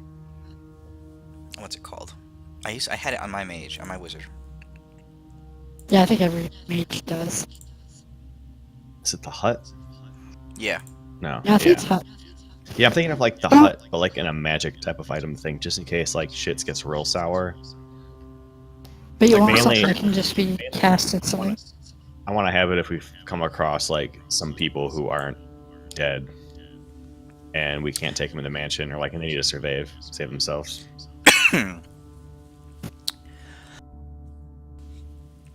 She I do she have, figures she could modify a that instant fortress item. She does have one of them in stock. She says, "I have one of these instant fortresses. I do have one of these available. if you would like it altered in some way, just again, I will throw it upon my list of things to do. If it takes too much time, I'm not going to ask that of her. I know she's got enough on her plate. I don't want to slow her down. I shall try. I do have shall, some. but I will do it I do have lowest some priority. ideas though. Yeah. I do have some ideas about our next quests. I think we should probably maybe search out oh god, fuck, sorry, names going out of my head. The guy that ate the flower. Oh, Feldorn? Feldor? Yeah, I think we should search out Feldorn, because I think he might be the key to stopping the Tarask. It's true. Because He's that in the flower Fey or- realm, the Feywild. Yeah. I'm sure we'll Yeah, come well. across him randomly as an NPC Yeah. one day. Well, I mean, It was purged from his yeah. body. You guys remember that it was purged from his body when he Oh, it killed was Dobo in purged? the astral realm. Yeah, it got ripped out of his body. It left him like extremely weak. That's why he was so weak and had all the Oh, never mind then. He pooped it My out. other and idea- it was spent. My other idea was that it does my bardic song to enhance damage. Does that make them mad? Would that make like regular soldiers do magical damage? I'll say that within your that sure, if you can inspire normal soldiers who are fighting, then they can use that to do magical damage for that one hit that they do use it on. Well, no, I'm talking about my battle songs. Yeah, but again, you have a limited range, right? It's what, like a 60-foot radius. Yeah, but if I get like 30 or 40 archers around me and I start singing, Yes. then Yes. couldn't we like, small archer groups? Yes. Also, I'm sorry. One last thing. I'm really sorry. Mhm. So I know we're going to go see Quigley probably because we need to get the Quigglers. There's another common magic item that got released in the Xanthor's Guide. Pretty much all of it is it's the helmet. The only magic property thing it has is it makes, like when you stick it in your head, it makes your eyes glow, kind of like a Hell Knight. So it makes you scarier. Really?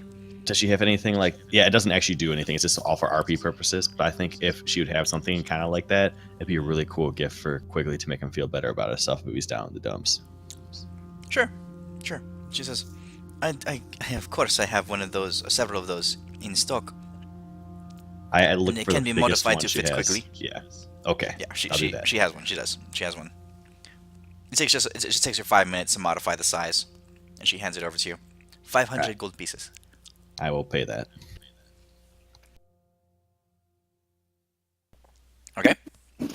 I think Quigley will feel a lot better when we tell him that we want him to go crush things and save his friend. Okay. Anything else? Yeah, I'm good. Unless Alright, she has. she says. Yeah. She says, "My friends, it's been very good to see you, and I thank you for visiting Caliota's Arcane Emporium of Wonder, or Emporium of Arcane Wonder. I have a lot of work to do. I shall send word to you when your Caliota, items are complete." is there Yes. a way we can contact you, preferred customer contact line or something? In case you decide to move your shop again or go on an adventure. So of course, these items that you you purchased from me in the past, and she hands you some, those like that parchment that if you write on it, it shows up on both sides. I'm gonna draw a picture of my dick on it. I'm gonna draw a picture of something else on it. I drop my trowel and I start drawing a picture of it. I haven't done this before, so it's new to Deimos. It might not be the best. She looks at her piece of the parchment Is compared it to yours, frightening? and she says, It's "Yes, well I kept. think we have verified that these do work. Just thank you for Alright, the images, I suppose." I guess this is the ancient world's version of sexting. If you get a message like at 3 in the morning saying where you at, it means I'm DTF. Oh.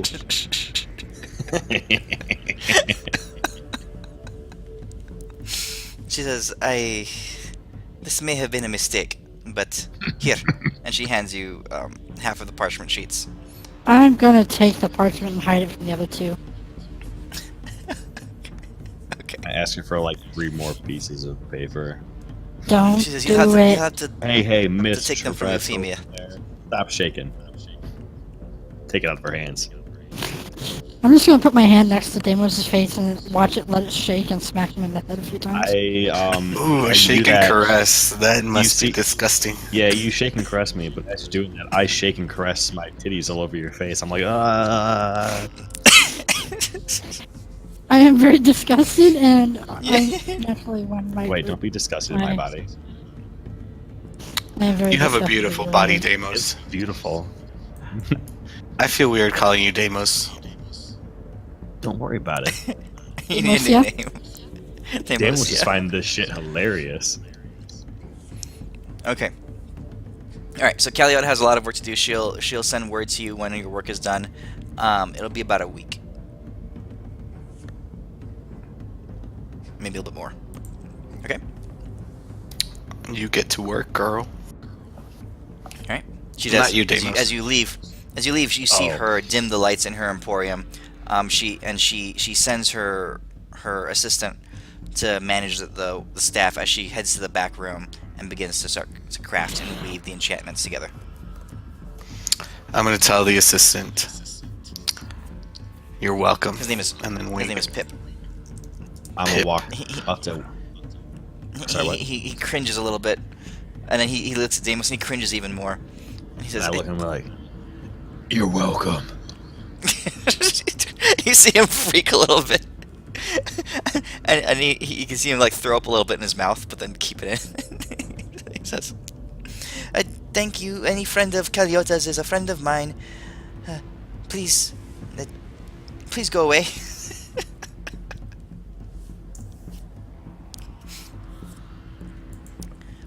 All right, where are you guys going? The Quickster. Okay. I wonder how he's gonna react to female Deimos. Probably honestly won't even notice. What if he tries to He's bone gonna you? fall in love. Oh shit. Deimos could probably take it. With his plus Alright, 4 you guys- pillar? Oh, I don't know. It's gonna get a little rough. Once you go quickly, you never I go might be out back. of combat for a while. Once you go quickly, you never go back. Once you go quickly, you need a wheelchair. All right, you guys head over to the other side of town, and it's a tavern / inn combo, and it's like completely out of the way. It's one of the least popular taverns in town, and inside, you can see through the doorway where Quigley had like shoved out the support works so he could fit. They've been patched up a little bit, but he basically made a hole that he could enter through. And you see this hulking creature off on his own, just sitting kind of like they brought in like a big block of wood since a chair wouldn't support him. There's a big solid block of wood for him to sit on, and a table in front of him, but it's really small compared. And he's got smallish mugs, but he's basically drinking straight out of kegs off in the corner. And people are giving him a wide berth. The 3 other people that are in there, they kind of just stay away from him. Hey, Quigley, we brought you a date to cheer you up.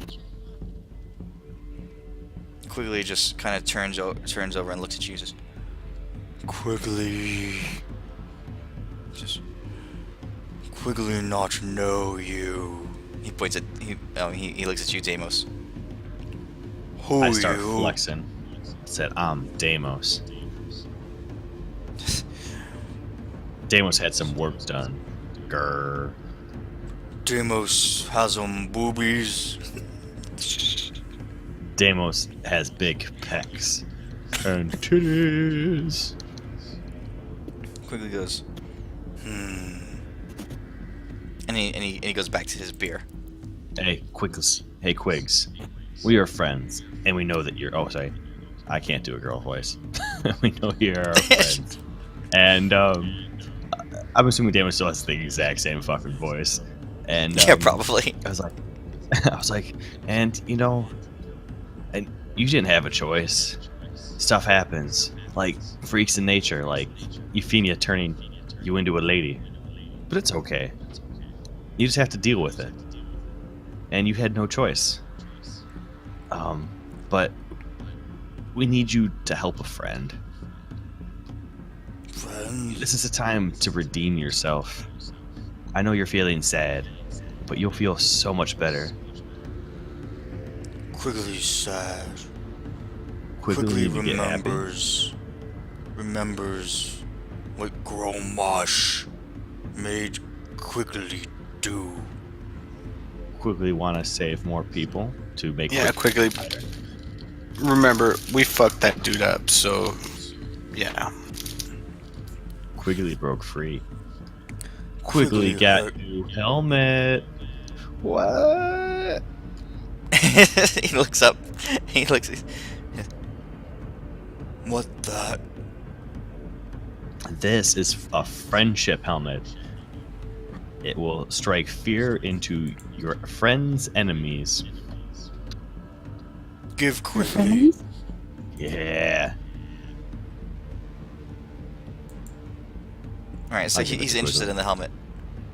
He looks at it. Now, Quigley, only use this on your friends' enemies. It makes you look bigger and scarier in a good way. He says, Quigley not hurt people anymore. Many people Quigley hurt. Quigley How about crushed. Quigley save people? Quigley don't like red lizard mans and ladies that are controlled by the same guy who made Gromash make you do stuff. So this is like good. Just, what you asking, Quigley? Help us help you to help you save your friend, which make you feel good. What friend? Who? Save who? Do the and then the hand sign across the throat, like nope, don't. Just do it. Tell him. Wait, why can't we tell him? Remember what the queen said? I will message Good thing. Tell him. Cantrip. I will message Cantrip. I must have Deimos. forgot that for some crazy reason. Remember, the queen said that if Quigley would find out what that Darius is in huge trouble, Darius What? Darius is Quigley in would. huge trouble? I'm gonna say. Was it? No, I'm messaging Deimos, and you weren't here for that. You never heard the queen say this. That if that Quigley would have listening in on run the out. conversation, and I'm surprised. No, So no, I'm I actually am gonna message play this out. cantripping Yeah, but I'm Deimos. in H2, so I'm listening into your conversation. You So cannot what are you I have saying? that So like, go on, Alan. conversation. Go on, Owen. Go You on. cannot What do you say? message them.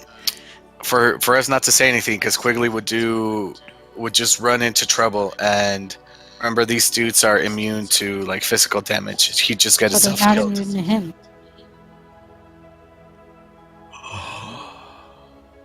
I got a plan, Quigsters. Quigsters. What? So would they have told me about the queens, about Darius needing help? Absolutely I don't not. know. You gotta ask them. Because they say no, then Hey, no. Quig. No, come on, Quick. say it. Come It's on, time you to would have told go me. on a shopping spree. Quigley. Quickly gonna get some magic. He's sad. He says, "What Quigley do with magic? Quigley just stay here." Quickly. I'll show you what magic can do, and I'll show him my firework titties. Impressive, right? What? There's fire boobies, nice. Yeah, they are. Alright, Elwin, you want to take it from here? You're far more charismatic than Deimos with fire titties. I have no idea what the goal is.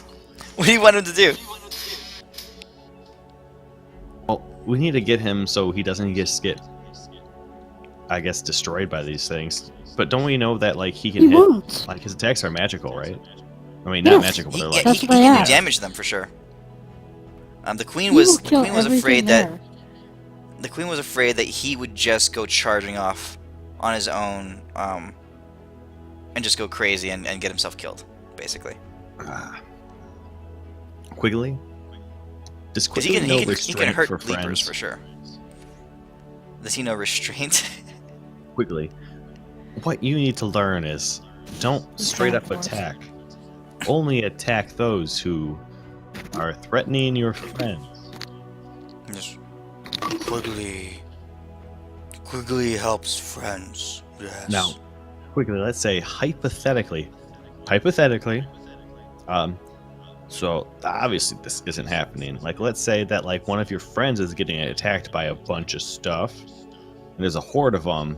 Do you run into the horde or do you stay by your friend? He says, "What you mean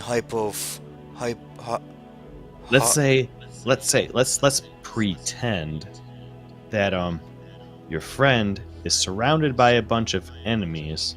Do you stay by your friend or do you run into the enemies? friend in danger? Quickly No. smash Yes. enemies." Yes, quickly smash enemies by friend, but don't run into army, right? Because then quickly can smash more enemy and save friend, right? Quickly Like, smash. I'm drawing up pictures for him. I'm showing him that if you stay closer by, you can not only protect your friend, make yourself feel better, but you can keep smashing. Where Okay, if so you you're run trying. into smashing, then like You're your trying friend to could teach get hurt. Quigley a concept here. Yeah, I'm trying to teach kind of like very simple concept. Like Deimos understands this, and Deimos ain't the most brightest. He's just like, All right. if you run in, So, you can't save friend. getting- But if you stay by friend, you can smash and save friend. We're gonna do a doing, like, teaching- A Mhm. teaching check here. So this is gonna be an intelligence check to see how well you can convey this concept to Quigley.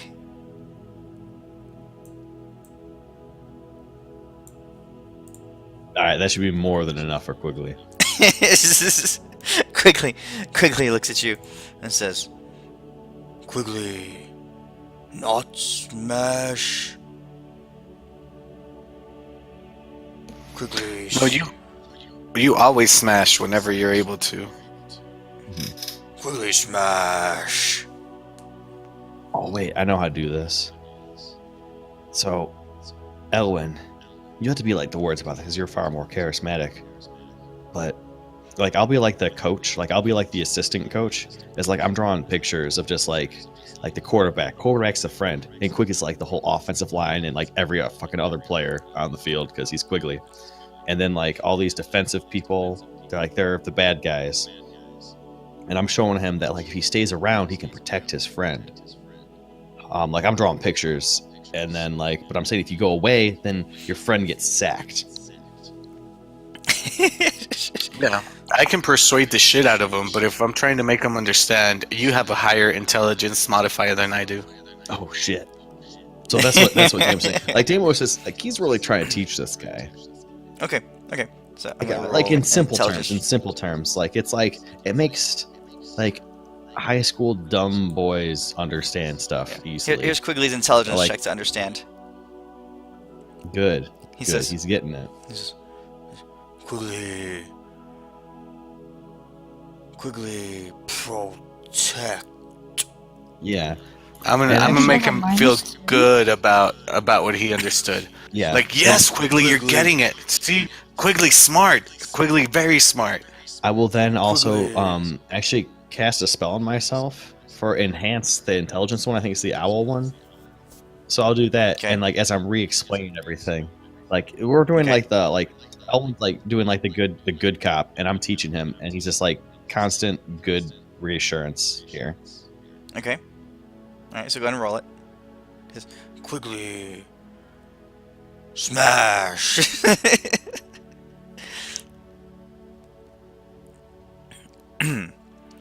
Wow. Um, he says, but quickly protect too. Yes. Friend Ge- in danger, quickly protect and smash. I guess we're lucky Darius isn't in danger right now. What you Yes, we are say? very lucky. We are That's- very lucky. Yeah, that would not be good, but good thing that's not It happening. would be really bad. Yeah. Oh, you know, what too would be people- bad? What, If that I no one had told the other the one? shakes, and about I this start doing the Euphemia. It's my new dance move. bitch? He says, friend in danger. It's not a very good band dance move. Yes, so Quigley, what do you do if friends in danger? Quickly smash enemy and And protect yes, protect friend. yes. I'm figuring I don't know how you do this, but I'm offering him meat as he's getting right answers. Meat. Okay. I don't So, know like, what the slabs corpse eats. slabs of Yeah. slabs of like they have some there at the tavern. Yeah, Sure. yeah. Dried ham and beef and that kind of stuff. Mm-hmm. Okay. All right. So you, as best as you can tell, he in his limited understanding, he at least grasps the concept you're trying to convey to him.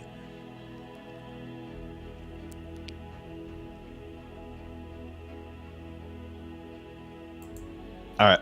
Anything I else? think our job's done. What do you guys want?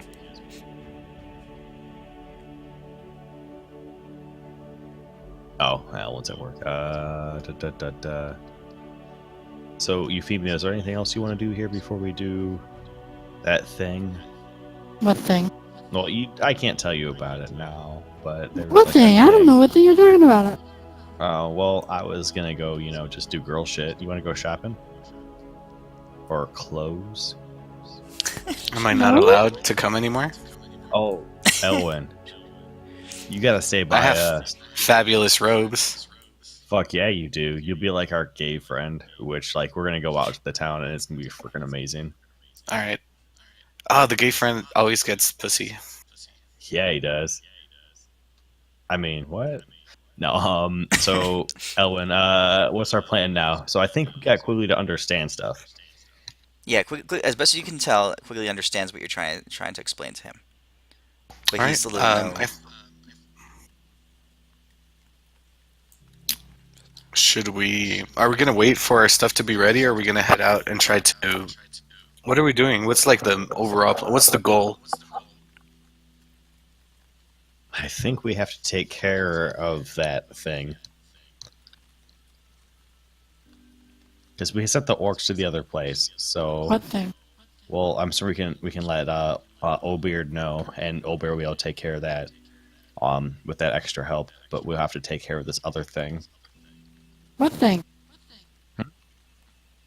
I'm actually getting really good at shutting people out because I'm a girl now, so I'm shutting you out of this conversation. And like I look at you and I give you like an up down stare and I squint my eyes. I'm like, and I turn right back to Elwyn and keep talking. Golly, bitches, what are Okay. you gonna do? Hey, I look fabulous, girl. And so yeah, Elwyn, what do you think? Yeah, I'm down. Let's do it. All right. Should we one last thing? Probably try to see if the armors have any sort of like this basic magic shit, just to help the troops. Well, I Yeah, can it's- answer a small group of archers, so we got at least archers covered. Okay. If Yeah. you guys And, want to do that. You guys were able to coordinate with some of the higher up military people here to start up contracts with the crafters, the craftsmen at the arms location. They know that there is danger coming to town, and they've begun to work on producing en masse low-level +1 magic weapons. It's very expensive, of course, to produce hundreds of them, but they begin to work on it for the sake of the city. Isn't there a cantrip that enhances like an attack of an arrow or a weapon to make it magic damage? I think I it's think actually it's a cantrip. I know. It's like a level 1 spell. it's a level 1 spell, which makes magic. thought it weapons. was Yeah, magic cantrip. weapon. Yeah, Wait, like, I what have about the magic green weapon. blade? The I mean, green that would fire also do blade? it. Isn't that a cantrip? Shillelagh. Lately, yeah, there's ones that do Shillelagh, yeah. it.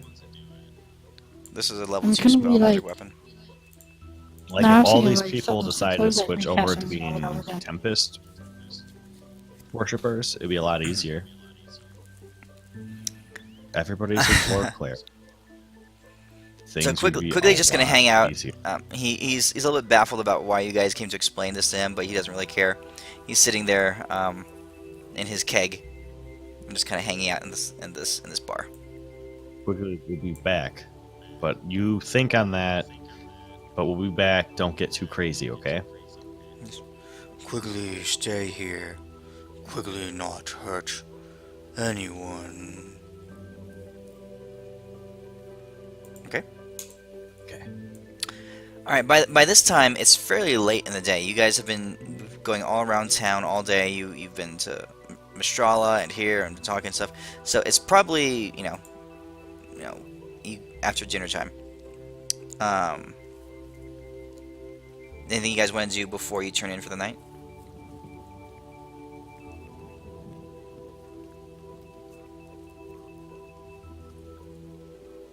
Nah. No? Okay. I don't think there's Oh, I'll probably visit my temple. Okay. So I'm gonna it's grab evening. a So random. Oh, sorry. go on. So it's like 7 o'clock ish by the time you get to your temple location, Euphemia, and you do find the acolytes there have basically begun to close up the temple for the evening. They're sweeping up. I the think you floors, they're got that cleaning it. backwards. Oh, that's right. Yeah, opposite way. They're beginning to open it up because it's the evening. There we go. Okay. So you walk in, and one of the acolytes sees you and curtsies before you and says, "Milady, we were not expecting your visit." Just in town for a few to prepare for the next battle.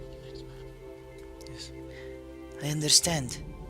We have heard rumors of the war to the east, and we have heard of your great exploits in West Veen. We are honored to serve underneath you, milady.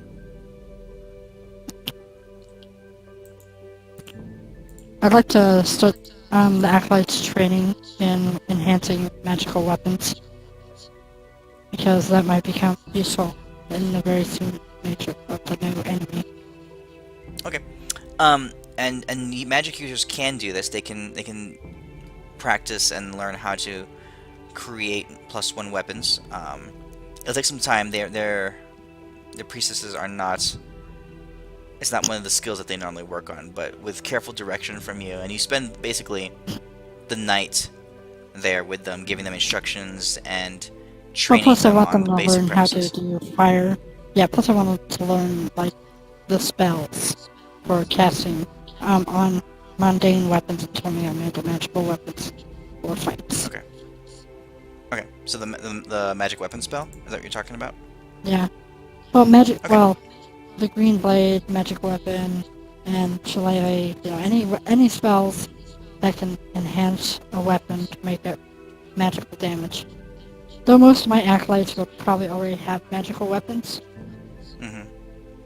since that's their goal. So you spend hours there with them. You inspect their facilities. You give guidance to their training. You spend some time teaching them lessons on the doctrine of Elistray, and you do focus in on the next phase of their training. You want them to really begin to devote all their resources towards this endeavor of empowering their weapons. And you tell them that the battle that's ahead will require them to be able to do this, and to be able to aid others in doing so. And the acolytes that are there, and the group here has grown quite a bit. You've got at least 24 acolytes here now. They listen to you, they study your teachings, and they begin to devote themselves wholeheartedly to what you've requested of them. That's going to take most of the rest of your night. Okay, I'm gonna drop some money into the church coffers as well. Okay, go ahead. And that's helpful. It will fund their research and their training. Elwyn. Okay, go on. 800p. What? 882 pp, by the way. Okay, so that's like 8,000 gold. 8,820 gold. Okay. Deimos and Elwyn, are you guys going... Euphemia is at her temple. Are you guys... Where are you turning in? Are you turning in at your... You don't have a mansion here. I guess it would be in the palace? The castle. Or something. Yeah. Okay, the castle. I'm gonna start. We're gonna make fun of Euphemia's shakes on the way. Oh yeah, it's hilarious. Like I start like twerking it, but I'm like, oh wait, is that not what you were trying to do? So how awkward is Deimos trying to walk without his penis? Dude, it's freaking funny. He's top like- heavy. You see him like... Yeah. Like the whole center of gravity is different, and it's really weird. He like lunges and... It's actually kind of cool. So Deimos, like in this manual, he's looking at these things, and like there's a whole muscle group of stuff like he things he couldn't do before. Or doing Is he being a reading chick. the period He can like book, or is work he these reading other the different muscle like manual? muscle categories in a different way, which will overall make his whole just everything stronger. And like it's crazy. Dude, you can do those So Dan- exercises now. What are they called? Kegels or something Kegels. like I, that? I turned to Yeah. page 7, and I'm like really weird. And I stick your hand like I don't know, my stomachy area. I don't really figure it out. I'm like, does this feel right? Like I'm squeezing real hard. All right, so It feels are you weird. studying your I don't know. manual, Deimos? Fuck yeah. You guys spend 48 hours over the next, I think, week studying Yeah. the manual in order to get the benefit from it. All right, Yeah, so I'll study. You're gonna spend. All right, so you spend most of the night working on the manual. Elwyn, what do you do when you turn in?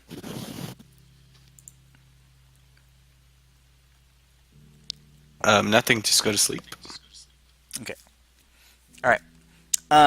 Elwyn, roll a perception check with disadvantage.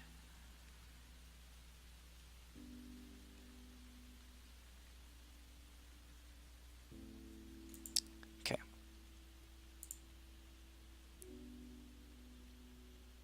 You are A girl. asleep in your room.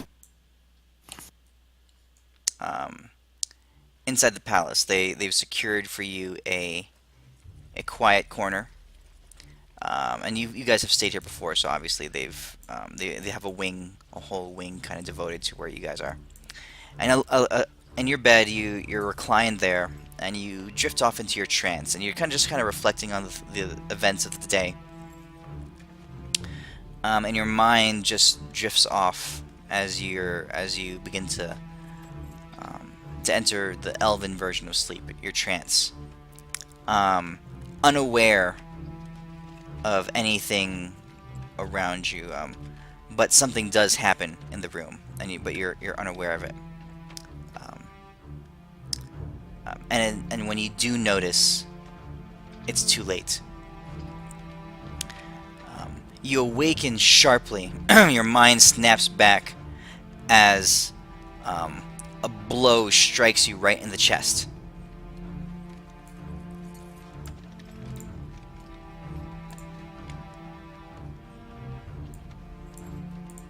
Like a piercing one? Bludgeoning? No, this is right. This is a bludgeoning attack, a physical attack, and it feels like this. Or no, when someone's in your house.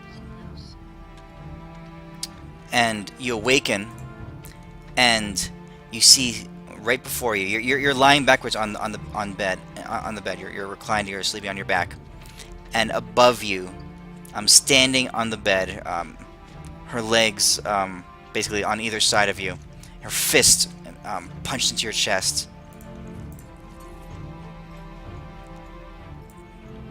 Is Kian Mei. Yes. You are stunned, unable to move. You can see, you can blink, you can breathe, but she leans over you. Her face, her eyes narrowed, and she leans over just inches away from your face, and she says, "I have found you, Elwyn." Oh shit! Helen's getting all the girls. Hell yeah. I have been searching for you ever since you slaughtered my uncle. And now you can see her face just like trembling in fury and rage. You can see it just like all through her eyes, and you can still feel her fist embedded in your chest. She says, "I will have my vengeance." Very emotional. Am I able to talk, or am I just You can talk. It's a haltering. It takes a lot of effort for you to speak, but your body is stunned. She used her monk stun on you, but you can talk simple talk if you want. Like Forrest Gump. You have to talk like him. I'm gonna say It's very labored talking. not kill your uncle. Will not say who, because Deimos will get mad.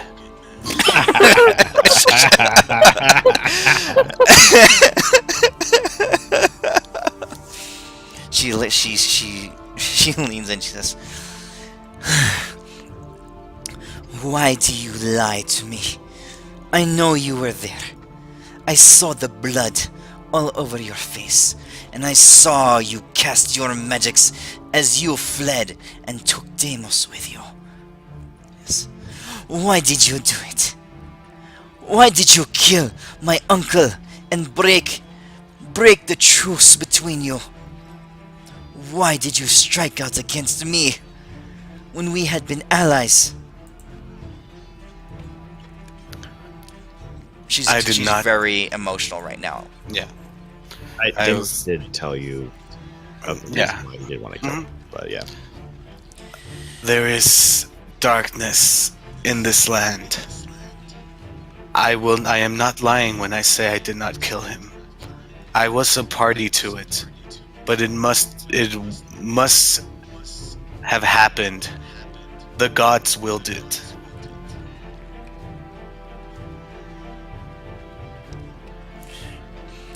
Okay. Alright. I'm not trying to lie to her or anything. Yeah, she can tell. Just finally, a straight answer. Yes. And perhaps the gods will that you die here tonight.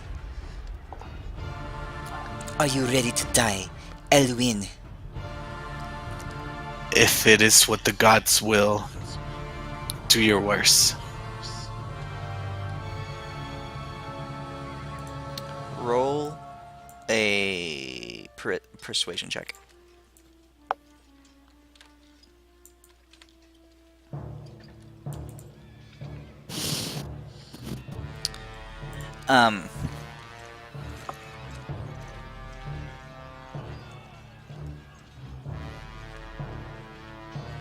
She's conflicted. You can see it in her eyes. Her body is trembling. Her fist is still embedded, just like pressed into your chest. She reaches behind her, and you see her draw out her sword, her soul that's etched and embellished with gold. And she concentrates for a second, and you can see streaks of flame ripple along the blade.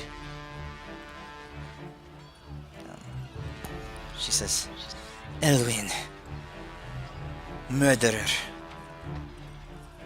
we were friends, and yet you betrayed me. Have you any last words?"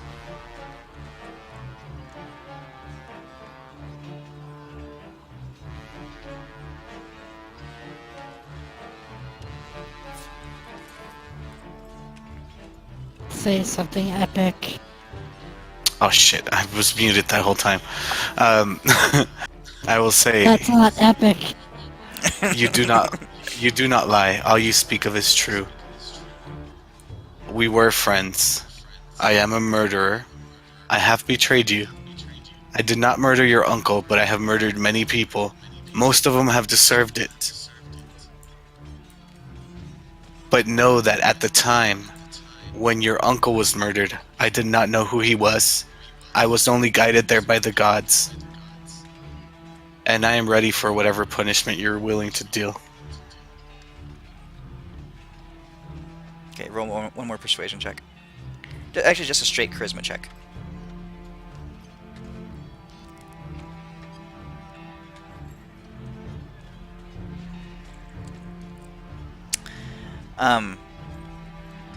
You see her now, again, trembling again. Tears begin to well up in her eyes. The stun at this point wears off. The stun on your body wears off. She's beyond noticing at this moment. You see her just shut her eyes and like just scrunch up her face, just conflicted. It was not supposed to be this way. You were supposed to be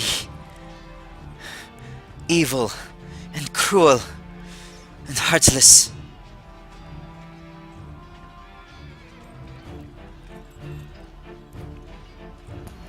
She slowly raises the sword above her head. Do you do anything? No.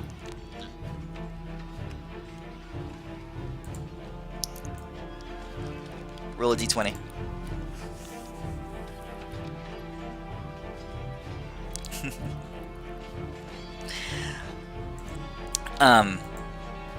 She raises the sword above her head.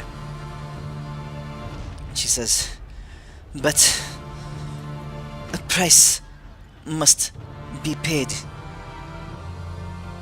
She takes the sword and she drives it down into your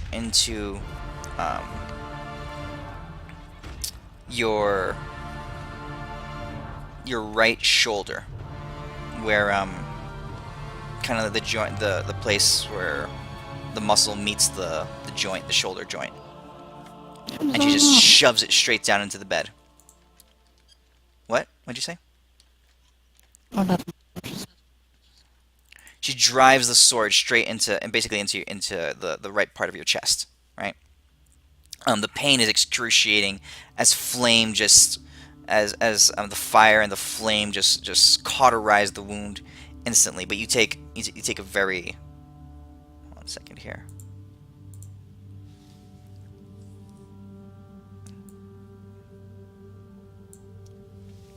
It's a very sharp striking blow as the sword just punches through, and you're basically pinned to the bed right now. As the sword has gone straight through, and she drives in it, but it's not bleeding because the flame has sealed the wound. You gasp in pain.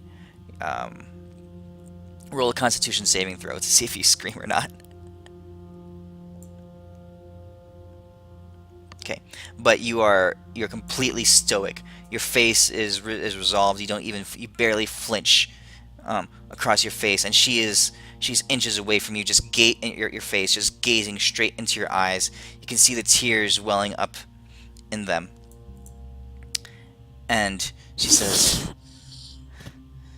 "The price has been paid," and she leans in and kisses you. Damn. Look at pretty boy Elwyn over there. Yeah, I will take it. Like, whenever she stabs me, there's no anger, there's nothing in my face towards her. I just accept it, and I let her know that I accept that. I got off easy, but I would have accepted whatever, because I was guilty of what she was accusing me of. Yeah, and she sensed that. She sensed that, and through the charisma checks and stuff like that. And you guys had history, especially back, even back to when you were on the boat together and everything like that. Okay. I'm now thinking like Elwyn is like the lead singer of like some like really super popular boy band, and he's just like getting all the chicks. As she breaks the kiss, you can see in your from, and again there's tears, but you can see 3 silent figures drop down from the ceiling behind her.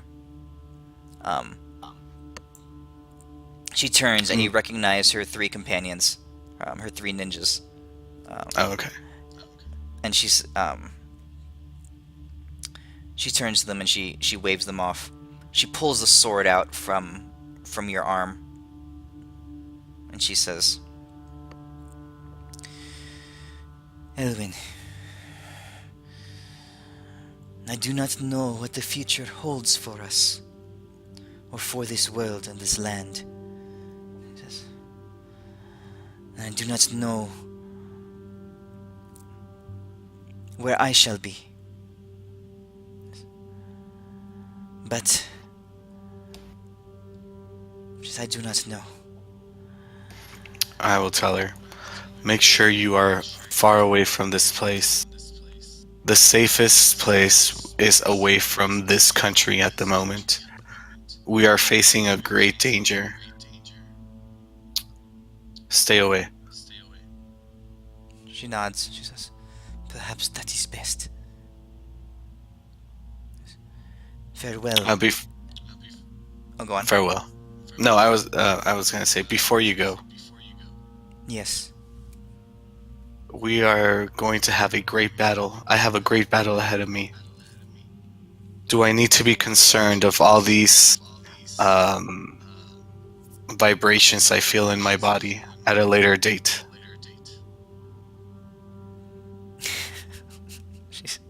Because looks she's at done you. it to me before.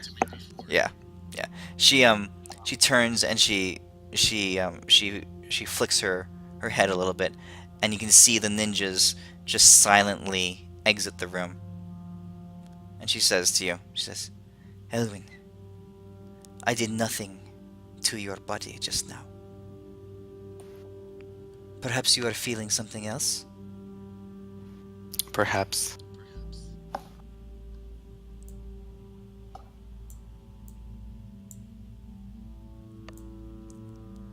But those are thoughts for another time.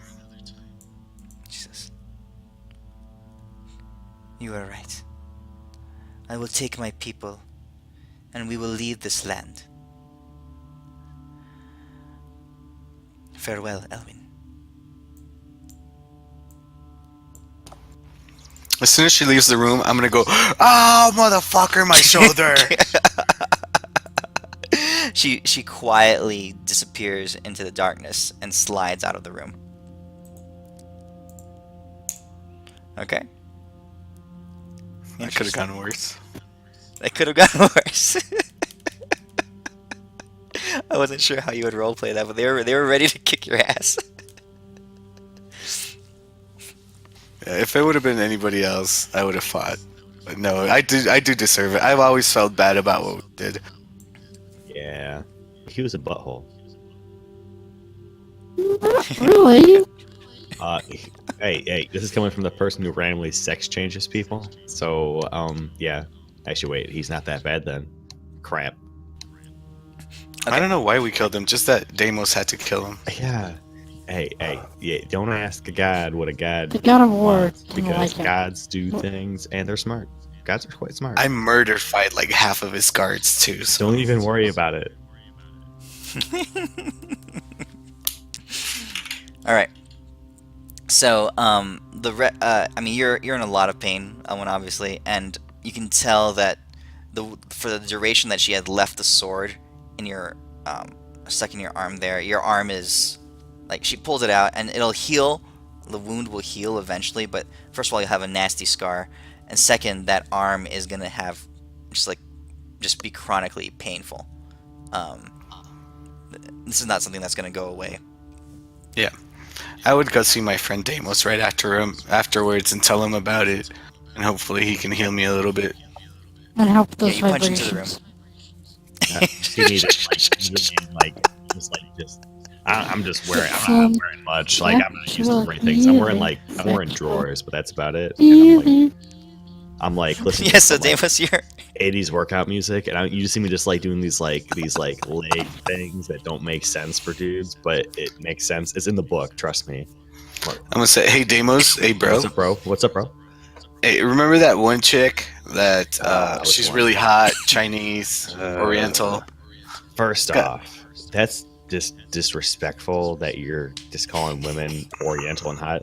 But yeah, I totally get that. I hit that. Okay. Yeah. Yeah, I was just joking. I might have got accidentally business now, I told can her that you killed her uncle, Well, I mean, I did. but yeah, she stuck the sword in my shoulder. What? You see Dude, this? Girls are crazy. It hurts, bro. Bruh, I totally understand. Come over here.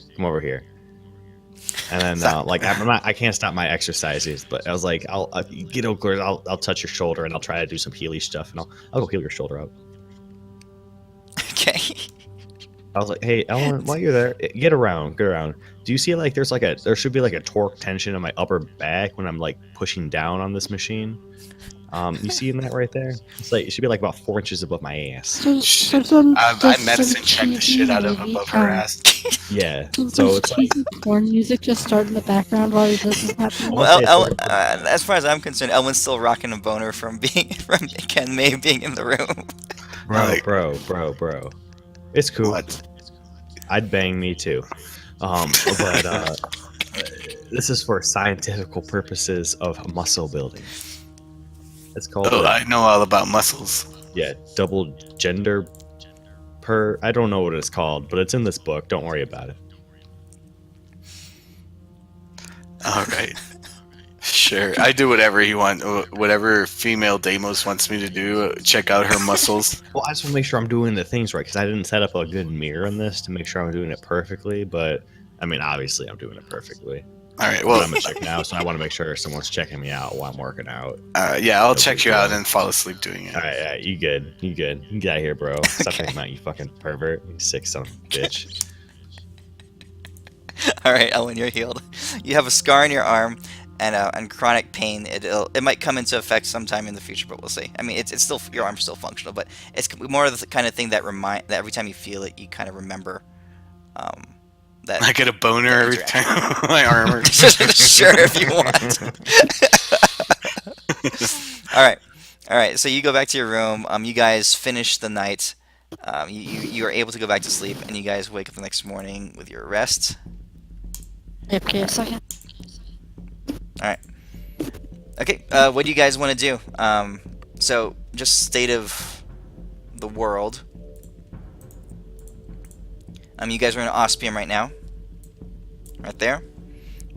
Darius is in eastern Erelyn, somewhere here-ish. And he is doing a strategic retreat. They're basically doing everything they can to slow down the advance of the Leapers. All right. You gather that by best estimate, you have about a week. Because the Leapers move fast and they're having to move quickly, but like I said, they're doing everything they can to slow down the advance, and they've been already evacuating large parts of the countryside. There are thousands of Leapers. You're not exactly sure how many, but it's more than 1,000. Okay, it's more than 2,000 actually Leapers coming across the countryside.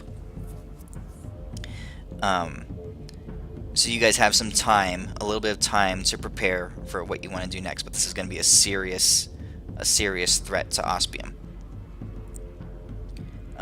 In Waterdeep, you've sent the orcs there, and they're going to help Obeard and the rest of the humans clear and reclaim their country. In Hasselin, the humans there, the people there, are rebuilding their town. They're rebuilding Westvane. They're just trying to pull it all together. Around this time, a group of, well, I guess it'll still be another week, but the army of Dragonborn are still heading south to Westfane because that's what you told them to do back on the mountaintop. So I think there were about 7,000 of them still headed south to help Westfane. And somewhere far in East Sindalar, up here on the right side of the map, somewhere up there, Nina, or Captain Fluffy Paws, however you want to call her, has reunited with the lycanthropes, and they had gone off into hiding to flee the Leapers, but they are still there, and the Ancient One has kind of met up with them, and like he said he would. And you're not exactly sure where they are right now or what they're doing, but they're still somewhere up there. And I think that's everything. Oh, yeah. The next day you do get a message from Antares Saber. He says that he has gone, that while you guys were in Waterdeep, he caught wind of a powerful demon in Skignash, and that he's gone off to hunt it and to track it down. So he is off in over there doing his thing, and that Shaylin has gone with him. Okay. All right. Do we have a clue? We have walkie-talkies, or we have cell phones with people in Mistrala, right? Yes. I'm gonna go ahead and call somebody and tell them to look up what the fuck's his name? Big Taras guy? Inkamel? Yeah, Inkamel. Look him up, Okay. see where the fuck's he's at. Alright. You do so, and a few minutes later, the observation deck operator comes back, and he's over the communication stone that you have. He says, "Oh, this is bad shit. This is bad fucking shit. It's pretty big. The balls on this one are big." Oh shit! Let's Say, yeah, have you ever seen that like old school back in like '95 when the internet first started, Squirrelzilla, where it would jump back and forth and the nuts would jiggle? You know what I'm talking about? Balls. All tits. I'm back. He says, like that. This is Inkamel. He's traveling very quickly with a horde, like locusts across a plain, of these red creatures, and he is there amidst them. Not very far from where you are, in Erelyn. Location, bro. Give me some coordinates. The best you can he identifies a mountain within, like, the last time he looked, they saw this mountaintop right here on the map. He was able to actually see it when he scried on Inkamel. Okay, and while I got him on the phone, I'll let him know that all these red creatures, these leapers, are very resistant to physical damage. So we are going to need Mistrala's help. I will inform Battlemaster Telephos. What, when, and how much strength will you need? Go ahead and just show him what you just saw, and let him make his own decision. Fuck tits. Yes, I will do it. You are the best, dude.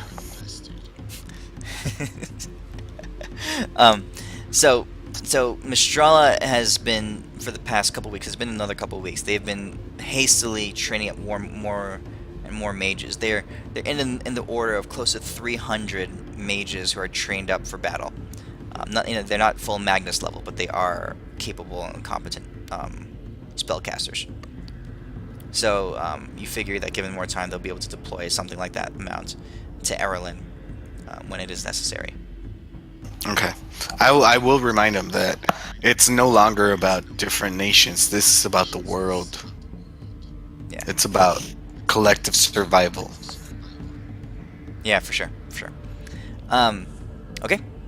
So like I said, Antares Saber is in Skignash, tracking a demon. Waterdeep is under repair. Hasselin is still trying to marshal its forces and repair itself, and the orcs that you sent are on their way to Waterdeep, and the Dragonborn are on their way south to Hasselin still. The dwarves are still in Ospium. You guys moved them to Ospium. We messaged the dragon guys to turn back around. Yeah, you can tell them that. After reading a Where little do you want them to go? Yeah, let's meet up at Ospium. By this We time, might as by well this have, point, a coalition eventually. they're like halfway. They're like right here, right now, and north. They just crossed into Hasselin. Alright. You're gonna contact them. I figure we contact them and tell them to turn around. I mean, if no one else objects, just to be like, hey, we took care of that a lot faster than we thought we were going to. We might as well pretty much start putting together a big ass motherfucking army. So if you want to come to Ospium, All right. So Bartholomew on the other side says, "We've been marching for 2 weeks straight, yep. and you tell us to turn around? Well, we took Kind care of of it. fucking incompetence." Hey, yeah, it's not our fault that we're too good at our jobs. Sorry about that. Talk to that about the development managers. They just totally didn't have that time shit right. Tell him to We stop got a talking ton. back. And tell him to Yeah. get his ass over here. Get your ass over Stupid here. bitch. And I talked to him, and I'm just like, because I'm a strong, independent woman, you best not talk to me like that. I thought something sounded different in your voice. Yeah, boy, you dumbass. Got titties though now. Did you lose your balls? Did someone Yeah, cut I them think off? I did. No, I She think didn't her lose body- balls. She gained Not the 100%. clitoris. Yeah, I actually like pull out the book and I'm flipping through pages to tell them where my balls went. I'm not 100% sure on this one yet. I didn't study the book yet. It's hard. He says, "Because the Elder Ones command us, we will follow, but not Thank you. because of you." You hear him spit on the ground. Love ya. Bye. I hang up. We will march. Okay, they're headed up towards Ospium. They're not going to make it by the time the Leapers get there, but they'll get there eventually. But is it possible to contact Interior Sabers? Yeah, he had a contact stone. Hey, you white dude. How long it gonna take you to get that demon? As you reach out to him, you see him and Shaylin high up in the sky, just like crouching down behind some tree cover, but they're in the air, and they're looking down into some trees, very cautiously, very, very focused. And you hear him just like not even looking in your direction, but he responds to you in kind of a very focused way. He says, like, "I have him in my sights. Hey, This was a big one," he says. you need help? "Fuck, of course I don't need help." Okay. Get your ass to Ospium after. The guy can't be that tough. He turns and says, "What's an Ospium?" You know, these like that Trask Leaper dude. It's trust me, it's on the same goal. It's gonna help you out. Good thing. He says, "If Thought Gromosh was tough. He a bitch compared to this guy. I'll come to Ospium when I'm damn well ready to come to Ospium. But I've got a demon to kill." And you can see in the distance, from where you are, a very large creature suddenly just burst out of the forest down below. It's huge. It's a good 35 feet tall. This flaming bipedal kind of creature with a face that looks like It's vaguely like a monkey's face, but all along its back is burning green fire, and it lets out this howling, unholy just scream. And it's just launching across, and Terry's just springs into action and goes chasing after it. You can see him draw 2 pistols, both flaming with fire, and he just lets off these massive bursts of energy. And Shaylin is following behind, just watching. And as he goes chasing down this massive creature. Did you say Shaylin? Yes. Shaylin is That's with not Antari. She just right. follows him. I thought Shaylin, Shaylin was one of the pirates. This is Shaylin.